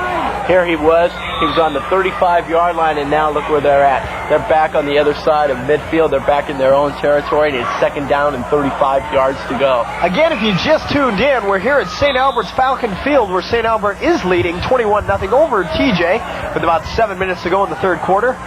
TJ over the ball, moving right to left. There's a straight dive up the middle, number 20. That'll be Chris Morgul with a nice gain. of about 8 yards. St. Albert is just going to play back. They're going to give them that run. They're not going to give up a pass deep to let them get back that first down yardage, because if they get any closer, and they don't want to have to punt. Again, Pat Doherty's got to be a little distraught at this time, having excellent field position, putting together 3 great plays, and then the mistakes. Penalties will kill you. Penalties will hurt. Again, TJ's inexperience showing through, but then again, you have to turn around on the other side of the coin, Jim, and say, just in a half of football, they look good. They've improved. Yes, they do. TJ coming up over the ball, split backfield, split right. Jackson takes a straight drop back, big rush. He's caught by the jersey and brought down. And there's a flag on the play, maybe a late hit. That was number 66. That was Greg O'Grady that came through. He just reached up and grabbed it. And then we got a clipping penalty on top of it. So that's going to back up TJ even more. That clipping penalty looked like it came a little late, and I, for one, know that Pat Doherty will not stand for any type of that play. It was a little bit late. That could have been a personal foul, a late hit, or anything you want to call it. And more than anything else, it could have been a personal injury, which we hate to see in these young men's sports. Clipping, decline, which brings up 4th down. 4th, and let's call it 38. There we are, Jim. Say hi, Mom. Hi, Mom. And I'll hi, Dad. I got to say hi to Dad, too. St. Albert wants that football back. And they're going to end up with pretty fair field position from the transition. Back to punt. The wind is dead right now, Randy. There's been a wide snap. Chris Morgel gets off an excellent punt, driving number 85 back. He fumbles the ball, drives it all the way back to about the 11-yard line. Chris Morgel got all of it into that one, Jim. He sure did. That's what you're supposed to do. Mark Lookaville was back there, and I don't think he thought that Morgel was going to kick it that far. He tried to take it over the shoulder. Maybe he should have just let it bounce into the end zone because there was nobody from TJ. He outkicked his coverage right then and there. Getting back into the hitting of people, well, why don't you take a look at the offensive line, Jim? Tight end is Johnson, DeSalvo, Sims, Ryan, O'Grady, Hannafin, and Petrie at tight end. The offensive backs, Shane Walter, Smith, Radigan, and Martin is the wide receiver. Number 10, Aaron Walters sets up over the center. Split backfield with a split right. It's a straight dive up the middle. Option. He's caught up. He gets away. He's tangled up. Waller sack. Checking who was in on that play, who made that outstanding defensive Looked like play it was for number TJ. 66. It finally looks like TJ is pulling himself together defensively and using that size to their advantage, plugging those holes, Jim. Dave Baker just wanted to get a hold of Aaron Walter, but Aaron was trying to get away, and just Mr. Baker just pulled him down. TJ has got to contain Walter. They can't let him out on the outside. Walter up over center in the I formation. It's a give to Radigan on the left side. Radigan pulls forward. Gets him just back to the line of scrimmage. A gain of about 5 yards. Simple off-tackle play. That's exactly what they want to do. Is they want to get away from the end zone. They don't want to make any costly mistakes down here. The TJ defensive line, Gibbler, Thomas, Schrapp, Capelite, and Baker. Defensive backs, Froen, Mays, Aherns, Cruz, Ellis, and Hansen in that secondary. Again, Jim, TJ must have done a lot of gathering and pulling together at halftime because their defense really does look sharp. Their defense is looking really good. Walters over center in the I formation, double splits. May have taken too much time, and yes, they have. Delay of the game. That'll push them back another 5. It's 3rd down. Boy, I tell you one thing, Pat O'Doherty wants to get the ball back right now. But hopefully the TJ defense can stop them, get some good field position, and get back into this game. Again, when they get into the transition type of ball they're playing now, he's getting the field position he needs. His defense doing a stellar job for him, holding up that potent St. Albert offense. But again, that offense has not been consistent. That's right. Walters looking at 2nd and 14, drops straight back, big rush in the end zone, throws it up, hits Radigan, but he's hit hard.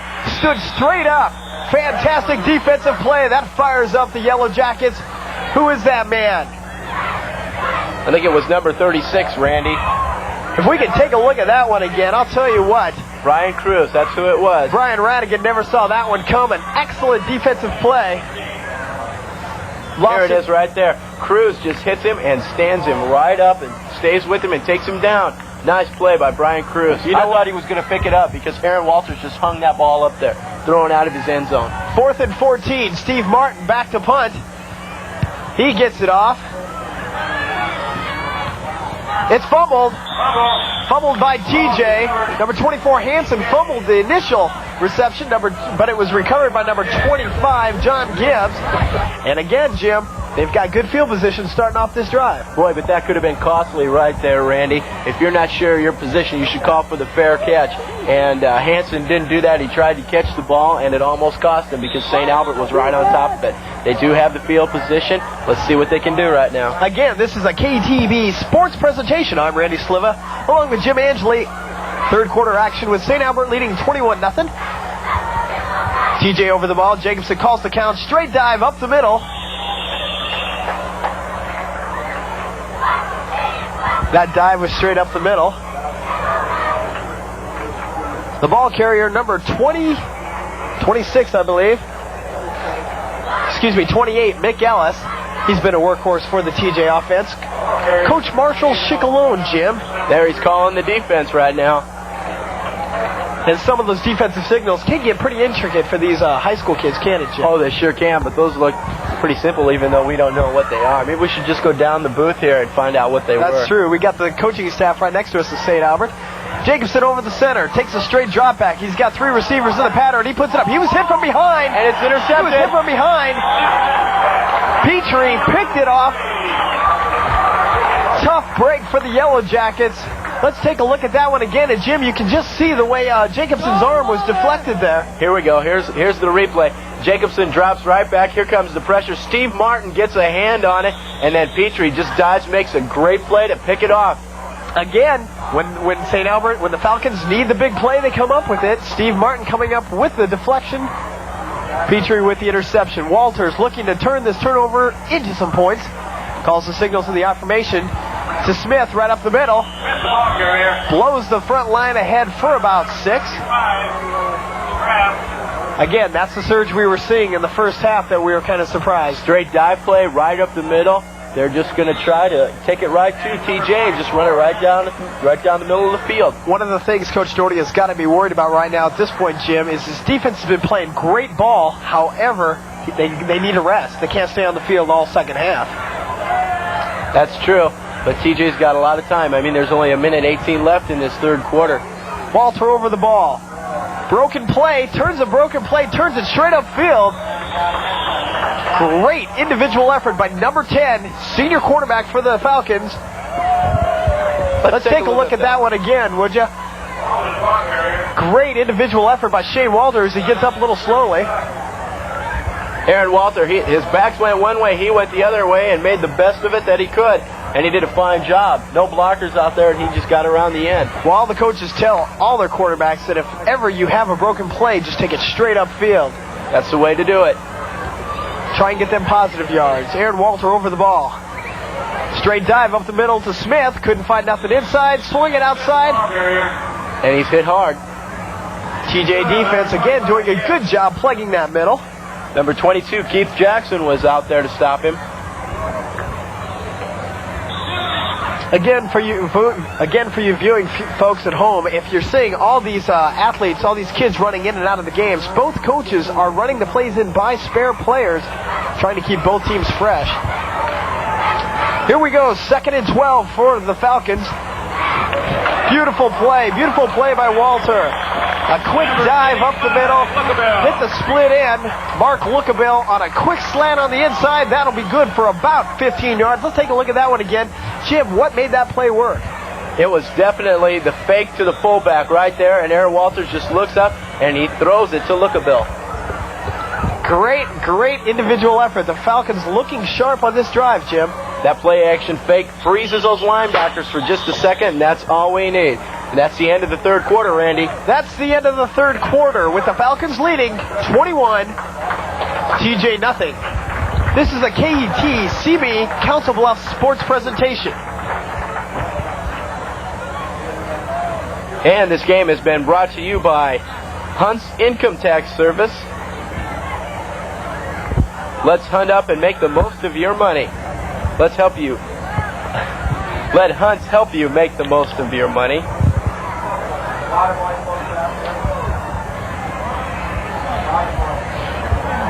There we go. There's Hunt's income tax service. Let Hunt's help you make the most of your money. And Walker Printing Company. Trust Walker Printing for personalized service and quality printing. Keenan Glass and Paint Company, your Benjamin Moore paint dealer and custom glass expert, and Woody's Wheels. Buy new. Why buy new when pre-owned will do? Woody's probably watching this game right now as Walter gets him. Straight dive up the middle. There's Radigan. Big hole up the middle. No one's going to catch him. Kisses goodbye. Brian Radigan straight up the middle. Number 66 is hurt. Number 66 is hurt. Watch that. We'll look for that. But we're going to take a look at this one again as Brian Radigan rambles up the middle for a 30-yard touchdown. It was a beautiful trap play. Number 61 kicked out the defensive tackle coming through, and Radigan just ran it right for the end zone. Just a nice execution on that play. Trap play, that guard comes out and just smacks him aside. There again, Jim, we're talking about every time St. Albert needs that big play, they have the athletes that can come up with it. I hope Brian Radigan goes over and pats Charles Sims on the head for that great block, because that was his hole. Steve Martin lining up. Aaron Walter with the hold. High snap. Walter brings it down. The kick is up. Kick is no good. No good. Wide to the left. So with just under 12 minutes to go in this fourth and final quarter, we have St. Albert's 27, TJ still scoreless.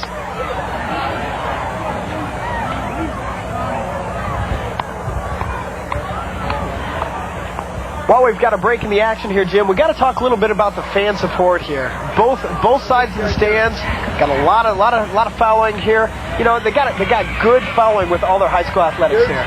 They sure do. Council Bluffs people, especially at St. Albert's, it's a good community.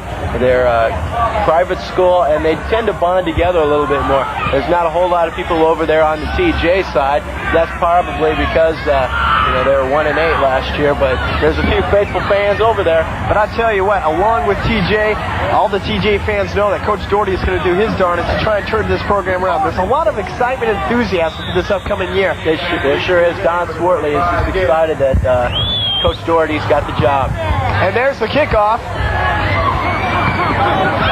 Looks like number 35 slips at about the 30-yard line. And that was number 25, John Gibbs, with the return.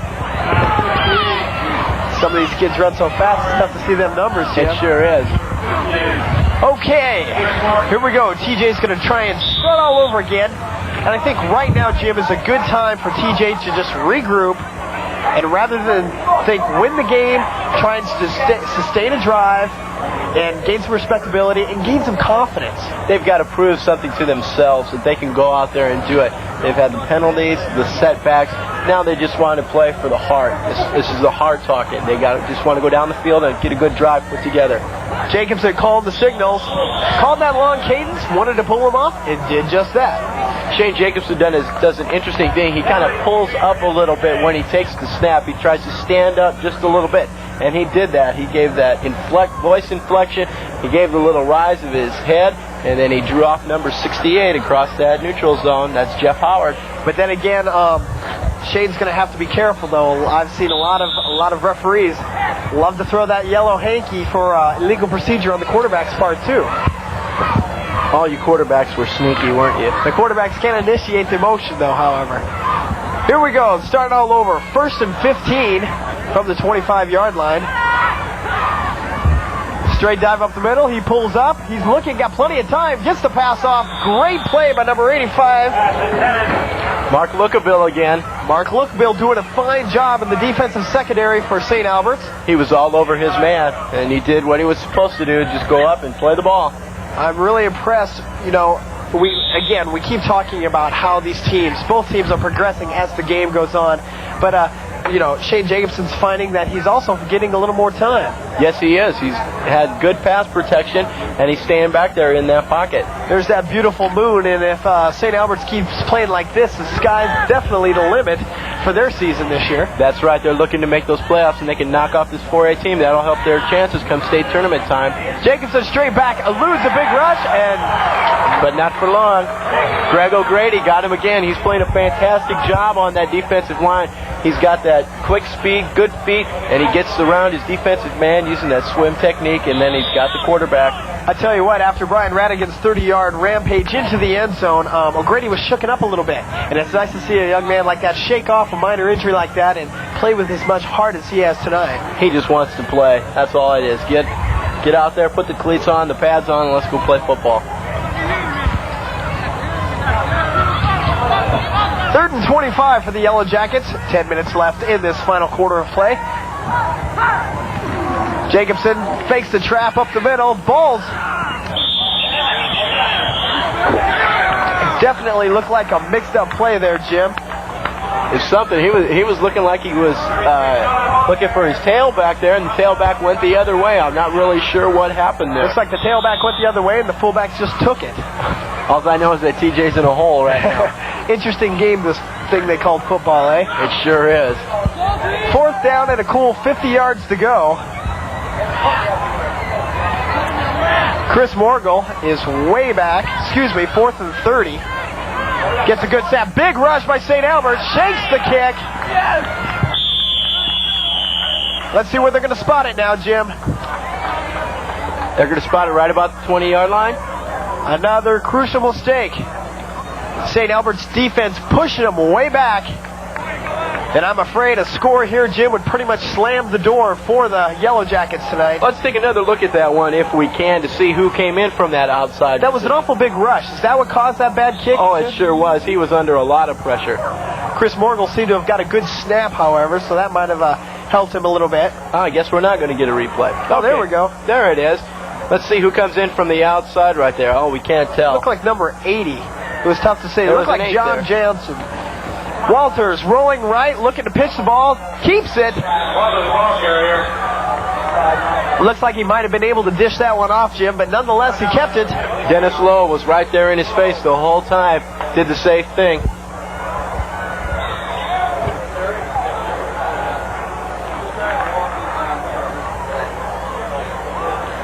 By the way, while we've got a second here in the action, we'd like to thank our crew down in the truck.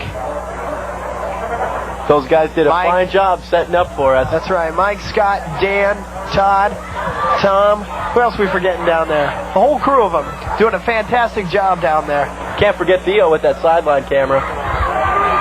Walter rolling to his left. Good move. Just about breaks out to the outside. Got tripped up by checking here. Number 32, I believe. Wayne Schieffer. He gets tripped up by Wayne Schieffer. Excellent play by quarterback Aaron Walters.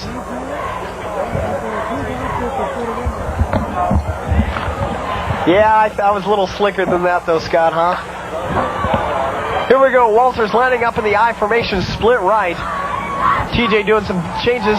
Walters looking to punch it in. He's got some pressure, and he's hit hard. He is really hit hard. Number 44. There's Madsen again. He is doing it for him. Madsen came up, and a little retribution there, Jim. He just about took off Aaron Walters' head. Here's that replay. Here's the replay. Morgul gets a hold of him, and then Madsen finishes it off. Isn't that what you defensive guys called it setting up the kill? Setting up the kill, that's right. There was...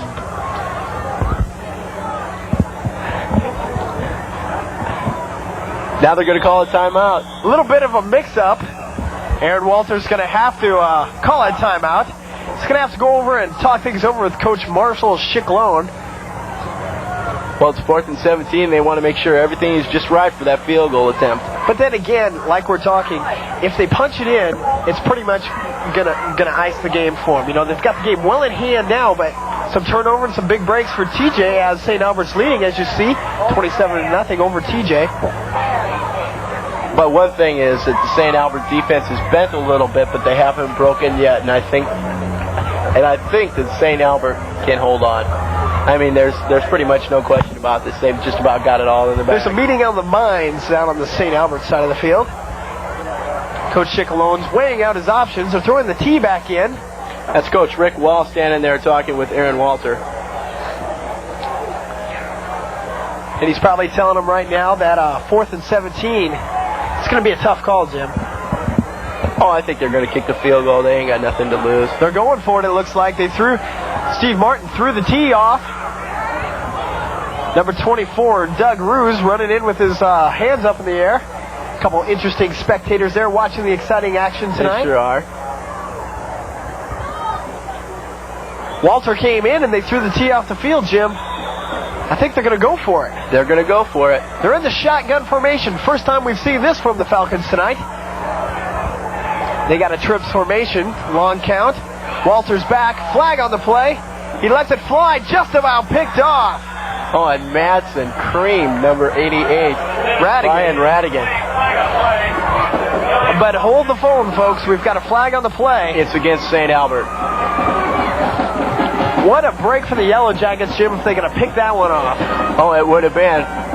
Madigan came over there, and he was looking for the ball and just ran into Brian Radigan. Again, there was a flag on the play. And they'll turn the ball over to TJ after they will decline that penalty. Be 1st and 10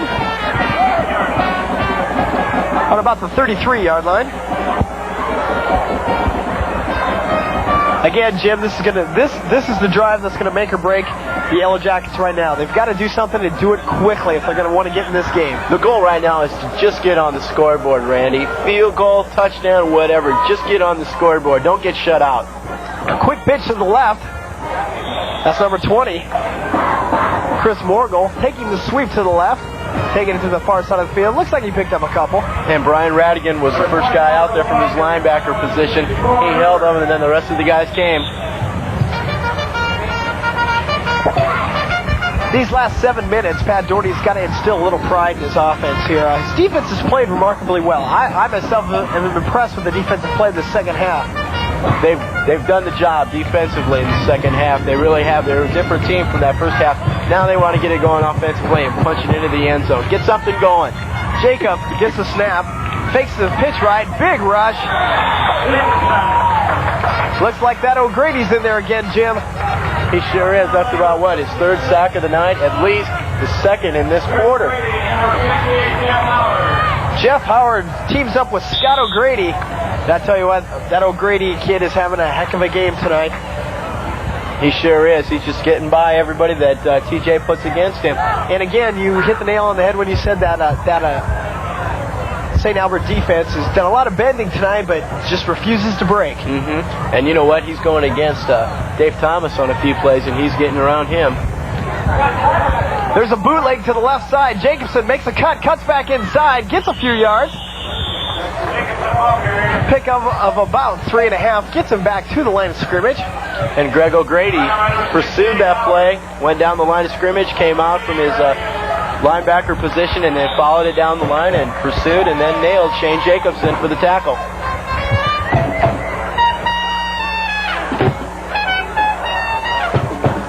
Five and a half minutes left to go in this ball game. The first inaugural KTCB Channel 17 Council Bluffs High School Sportscast of the Year. Randy Sliva here with Jim Angeli, bringing the action to you. Nice to be here. TJ's going to have to take a low snap to Morgul. He's got to get it off quickly. He did, and he's hit. There's the break. It gets a TJ roll, but TJ's going to take possession. I think we're going to have a roughing the kicker call on number 32, Steve Martin. You're absolutely right, Jim. It was a low snap, got a good rush, and Morgul got hit. Can we take a look at that one again? And Jim, kind of tell me who instigated that rush there? Because it was a low snap. It was a low snap, but they're not picking up the people from the outside. Well, here's the last part of the kick, and we can see that number 24, Doug Rue, just gets away from the ball and lets the TJ guys down. If they're not going to take any chances, they don't want to turn the ball over. You know, with a big score like this, 27-0, you usually have a tendency to see games like this get sloppy. And neither side has been sloppy. Neither side has been ragged. The second half has been a well-executed second half by both sides. A lot of class and a lot of pride going here for both teams. Two quality programs going head-to-head tonight here at St. Albert's Field. Shane Jacobson calling the count. Got a big rush, number 68 by the jersey again. Number 68, Jeff Howard, refuses to be denied. Pulling Jacobson down by the jersey for another big loss. And he's going out. He's going to go sit on the bench and have some fun. Yeah, a couple high fives. Way to go, guy. Yeah. Okay, I tell you what, Jim. You hate to see anybody get blown out 27-0, but then again, it gives an opportunity to a lot of kids to get into the game. That's right. Second string quarterback number 16, Bill Petit, is warming up for St. Albert on the sideline. We'll probably see him in the next series. Aaron Walter's done his job, and he's done it well. Jacobson calls the count, fakes it, bootlegs to the left. He's setting up the throw. He lets it go. Incomplete. And there again, Mark Lookabill right there in the thick of things. Lookabill, he came up on him maybe even a little bit early up over the back of that receiver, and he swatted the ball down. But it was a good play by Lookabill. 3rd and 14 to go.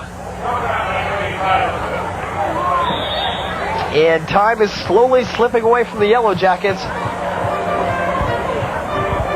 But again, Jim, it's the first game of the season. They've got a long way to go. And they're just kind of feeling themselves out, trying to test out what's going to work and what's not going to work for them this season. That's right. You don't know what's going to work until you get that first snap and get that first game underneath your belt. There's another flag on the play. Quick pitch left. Trying to see who was the ball carrier there. Number 22, Keith Jackson, I believe, carried the ball. Illegal motion called on the offense. Talking it over with Steve Martin, the defensive captain for the Falcons. Looking over to the sideline, checking for Coach Chickalone's directions. Legal procedure will be declined, bringing up 4th down and another kicking situation for the Yellow Jackets.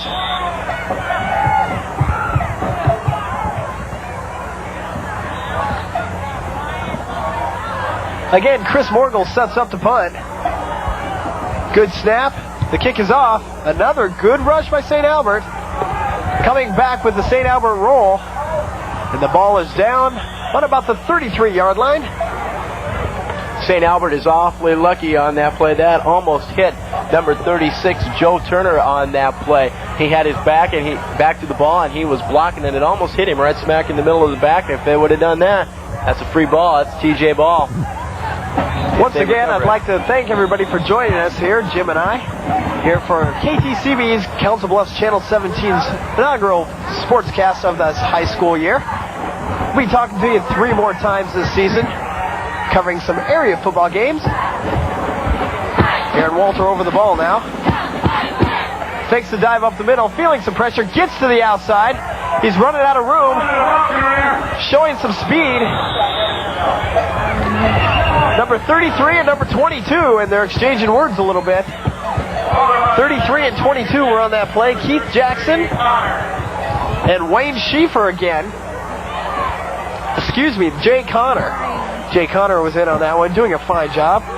Here comes Aaron Walters, is now going to be going out of the ball game. And he's receiving a nice round of applause from these fans. They really appreciate the fine job he's done tonight. He's getting the high fives from the bench, though. Bill Petit getting some very valuable varsity experience here. Gives a straight dive up the middle, number 41, Smith.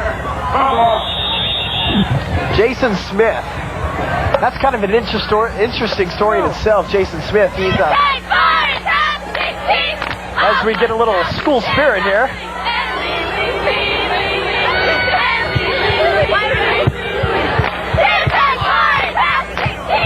They're still having fun down there on the sidelines. Oh, yeah. I'll tell you what. Some great minds going to making them cheers. Here we go, 3rd and 5. And again, talking about Jason Smith in that tailback position for the Falcons. Their top 2 went down, didn't they, Jim? Their top 2 went down to injuries, and he's come on to do a fine job tonight. He's got a sweep right, and I believe that's number 17, Dave Hawk. Dave Hawk was a little timid there. He got the pitch and he saw those people coming, and he didn't want to run the ball there. You may have seen Dave Hawk's first varsity carry, too. That may have been it. He's what, a sophomore? Yes. Dave Hawk is a 5'9", 150-pound sophomore. And given the stats on number 17, Bill Petit, he's a 5'11", 145-pound sophomore also. And both squads getting a lot of players in. Some valuable experience, and you're watching two programs in the process of building up quality teams for the future. They're getting ready. Steve Martin set to kick this one away. Good snap, good rush. We got a flag on the play. Martin shanked his kick, getting a slight St. Albert roll over the midfield marker. And we'll hold off. What do we got for that penalty, Jim? I think it's going to be roughing the kicker. We'll have to find out. Oh, illegal procedure. I think the smart thing to do for TJ right now is decline it, take that field position, and try and make good with what they have. That's right. I think that's exactly what they're going to do.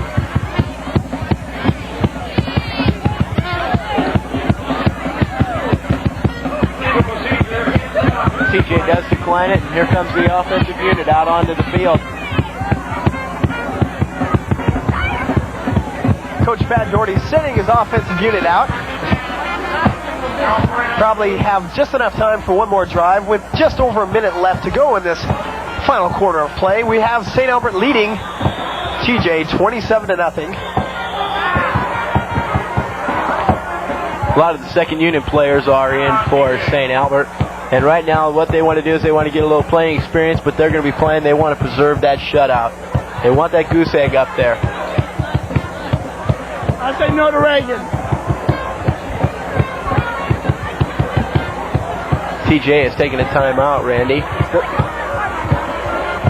The fans are still having a lot of fun, though, aren't they, Jim? Yeah, they sure are. That's the St. Albert band, and they're just keeping everything alive down there. A few people dancing in the aisles.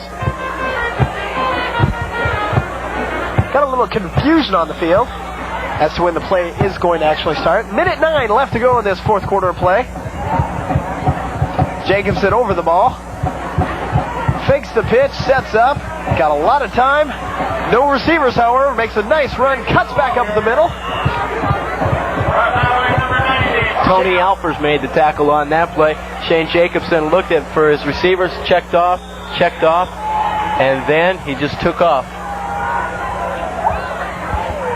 Okay, if we could take a look at that play again, that's been the case for Shane Jacobson all night long. And he showed a lot of athletic ability in turning something into nothing. He sure did. He just decided to tuck it and run after he checked and looked at all his receivers, and then he picked up a nice gain. Got another timeout on the field as the TJ coaches are going to come on out and talk to their offensive unit. Now Pat Doherty's out there just telling them, hey boys, come on, we don't want to get shut out. We don't want to look bad. We don't want to see that 0 for 4 quarters in the paper tomorrow when we get up. And it's just a question of pride, and they want to get on that scoreboard. Again, you have to look at the fact that TJ did not look bad tonight.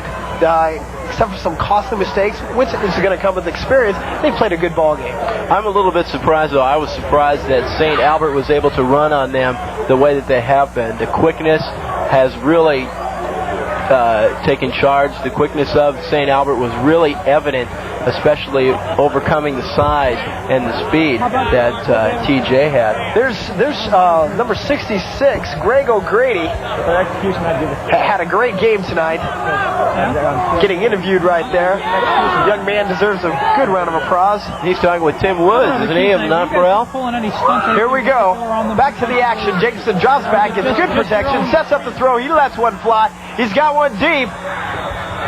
Little contact over there in the corner. Little contact, but nobody was going to catch that ball anyway. No blood, no foul. Is that the way it goes? Jared Kahns was on the coverage there for St. Albert. That stops the clock, though. 45 seconds left to go in the ball game. It's been a beautiful night for football. We've experienced a great football team. Great performance by the St. Albert Falcons. And likewise, a learning experience, and Pat Doherty's still got to walk out of here with a pretty good feeling. His team has really come together this second half. Oh, but I'm sure he wanted a few more things out of himself and out of his team. He's not going to be totally disappointed, but he's not going to be totally satisfied either. Sure. But again, giving up those 21 first quarter points and then holding them to 7 the second half is quite respectable. Great pass by Shane Jacobson there. Who's that? Number 88, Randy Cross? I believe it was 88, yes. Just a fine catch. 38 seconds left to go.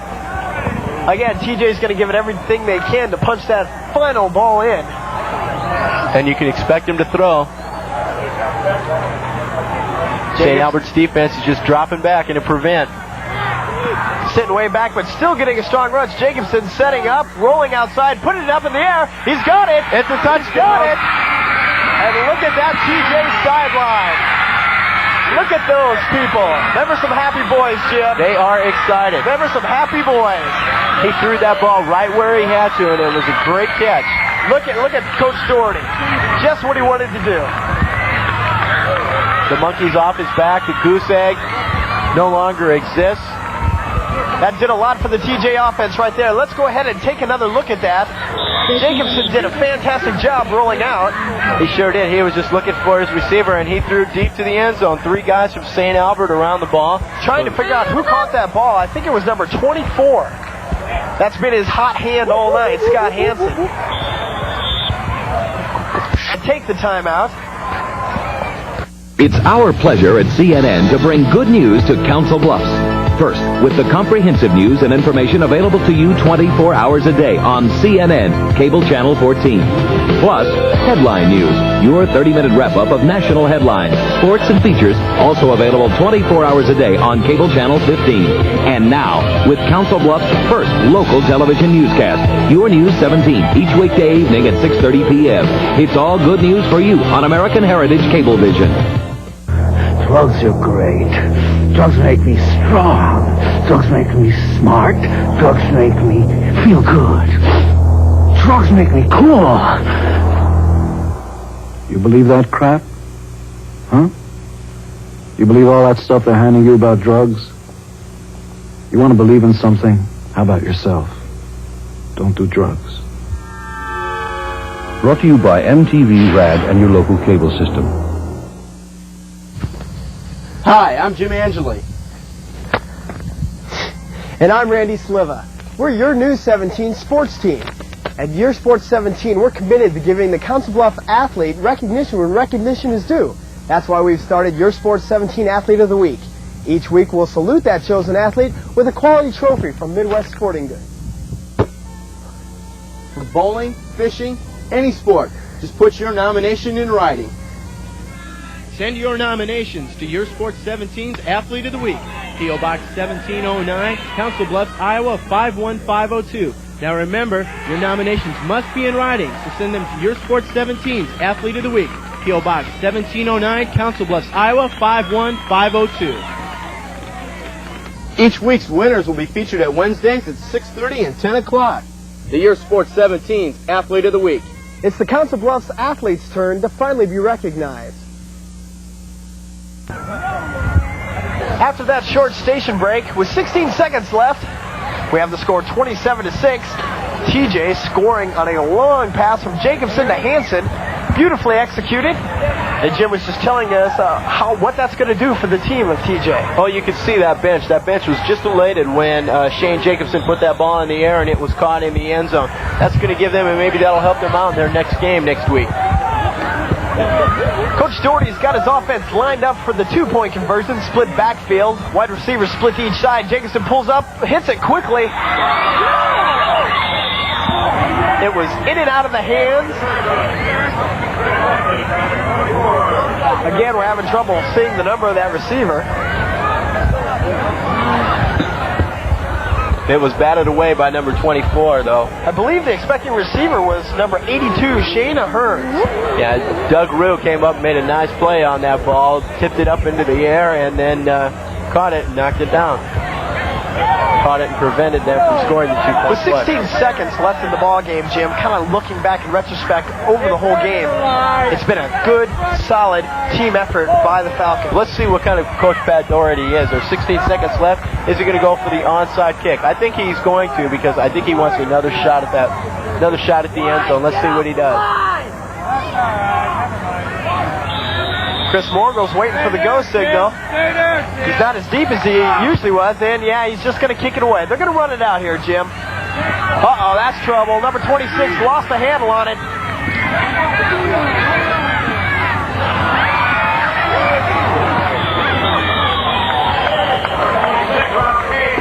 Rob Greavy turned potential disaster into not too bad of a game. Rob let the ball get by him, and that's kind of a mistake on that kicking team, because if it goes into the end zone, that's big trouble. And he fielded on about the 1 yard line and got it out to the 10. Did a nice job there once he did get a handle on it. Again, talking in retrospect of the team performances tonight, St. Albert's has been a solid team performance. As the final gun runs out. And there you have it. The first game of the season for these two teams. St. Albert winning 27, Thomas Jefferson 6. It's been a thriller, I'll tell you what. It's been a well-played game. As you mentioned earlier, Jim, a clean game. This has been a KTB Sports Council Bluffs Channel 17 presentation. And we've got some sponsors here. Brought to you by Pizza King, Key Real Estate,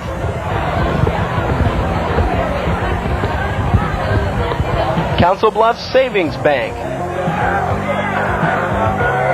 Raj and Scotty's Super Value, Resource Rental, and Iowa Western Community College. Having a quick wrap-up. Again, Jim, it was a well-played game, a clean game. It was a good performance by both teams. Again, Coach Doherty has got to be happy with the way his team played the second half. Would have been a different story if they would have played like that the first half.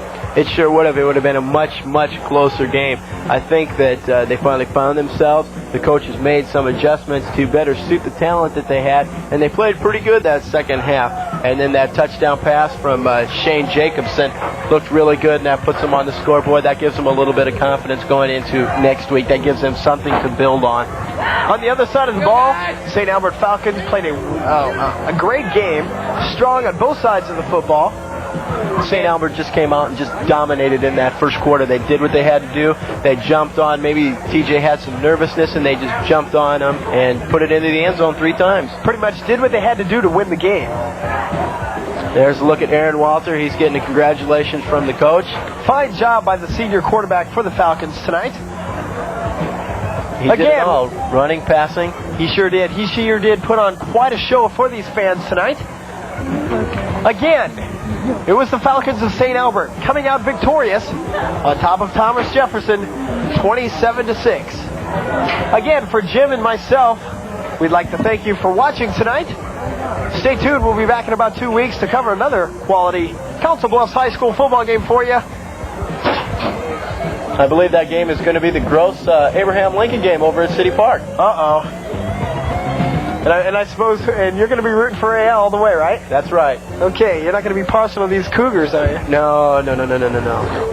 Should prove to be a fantastic football game. That'll be Abe Links taking on the Cougars of Gross High from Omaha. Once again, I'm Randy Sliva. And I'm Jim Angeli. Thanking you for watching this KTV Sports presentation. See you next week.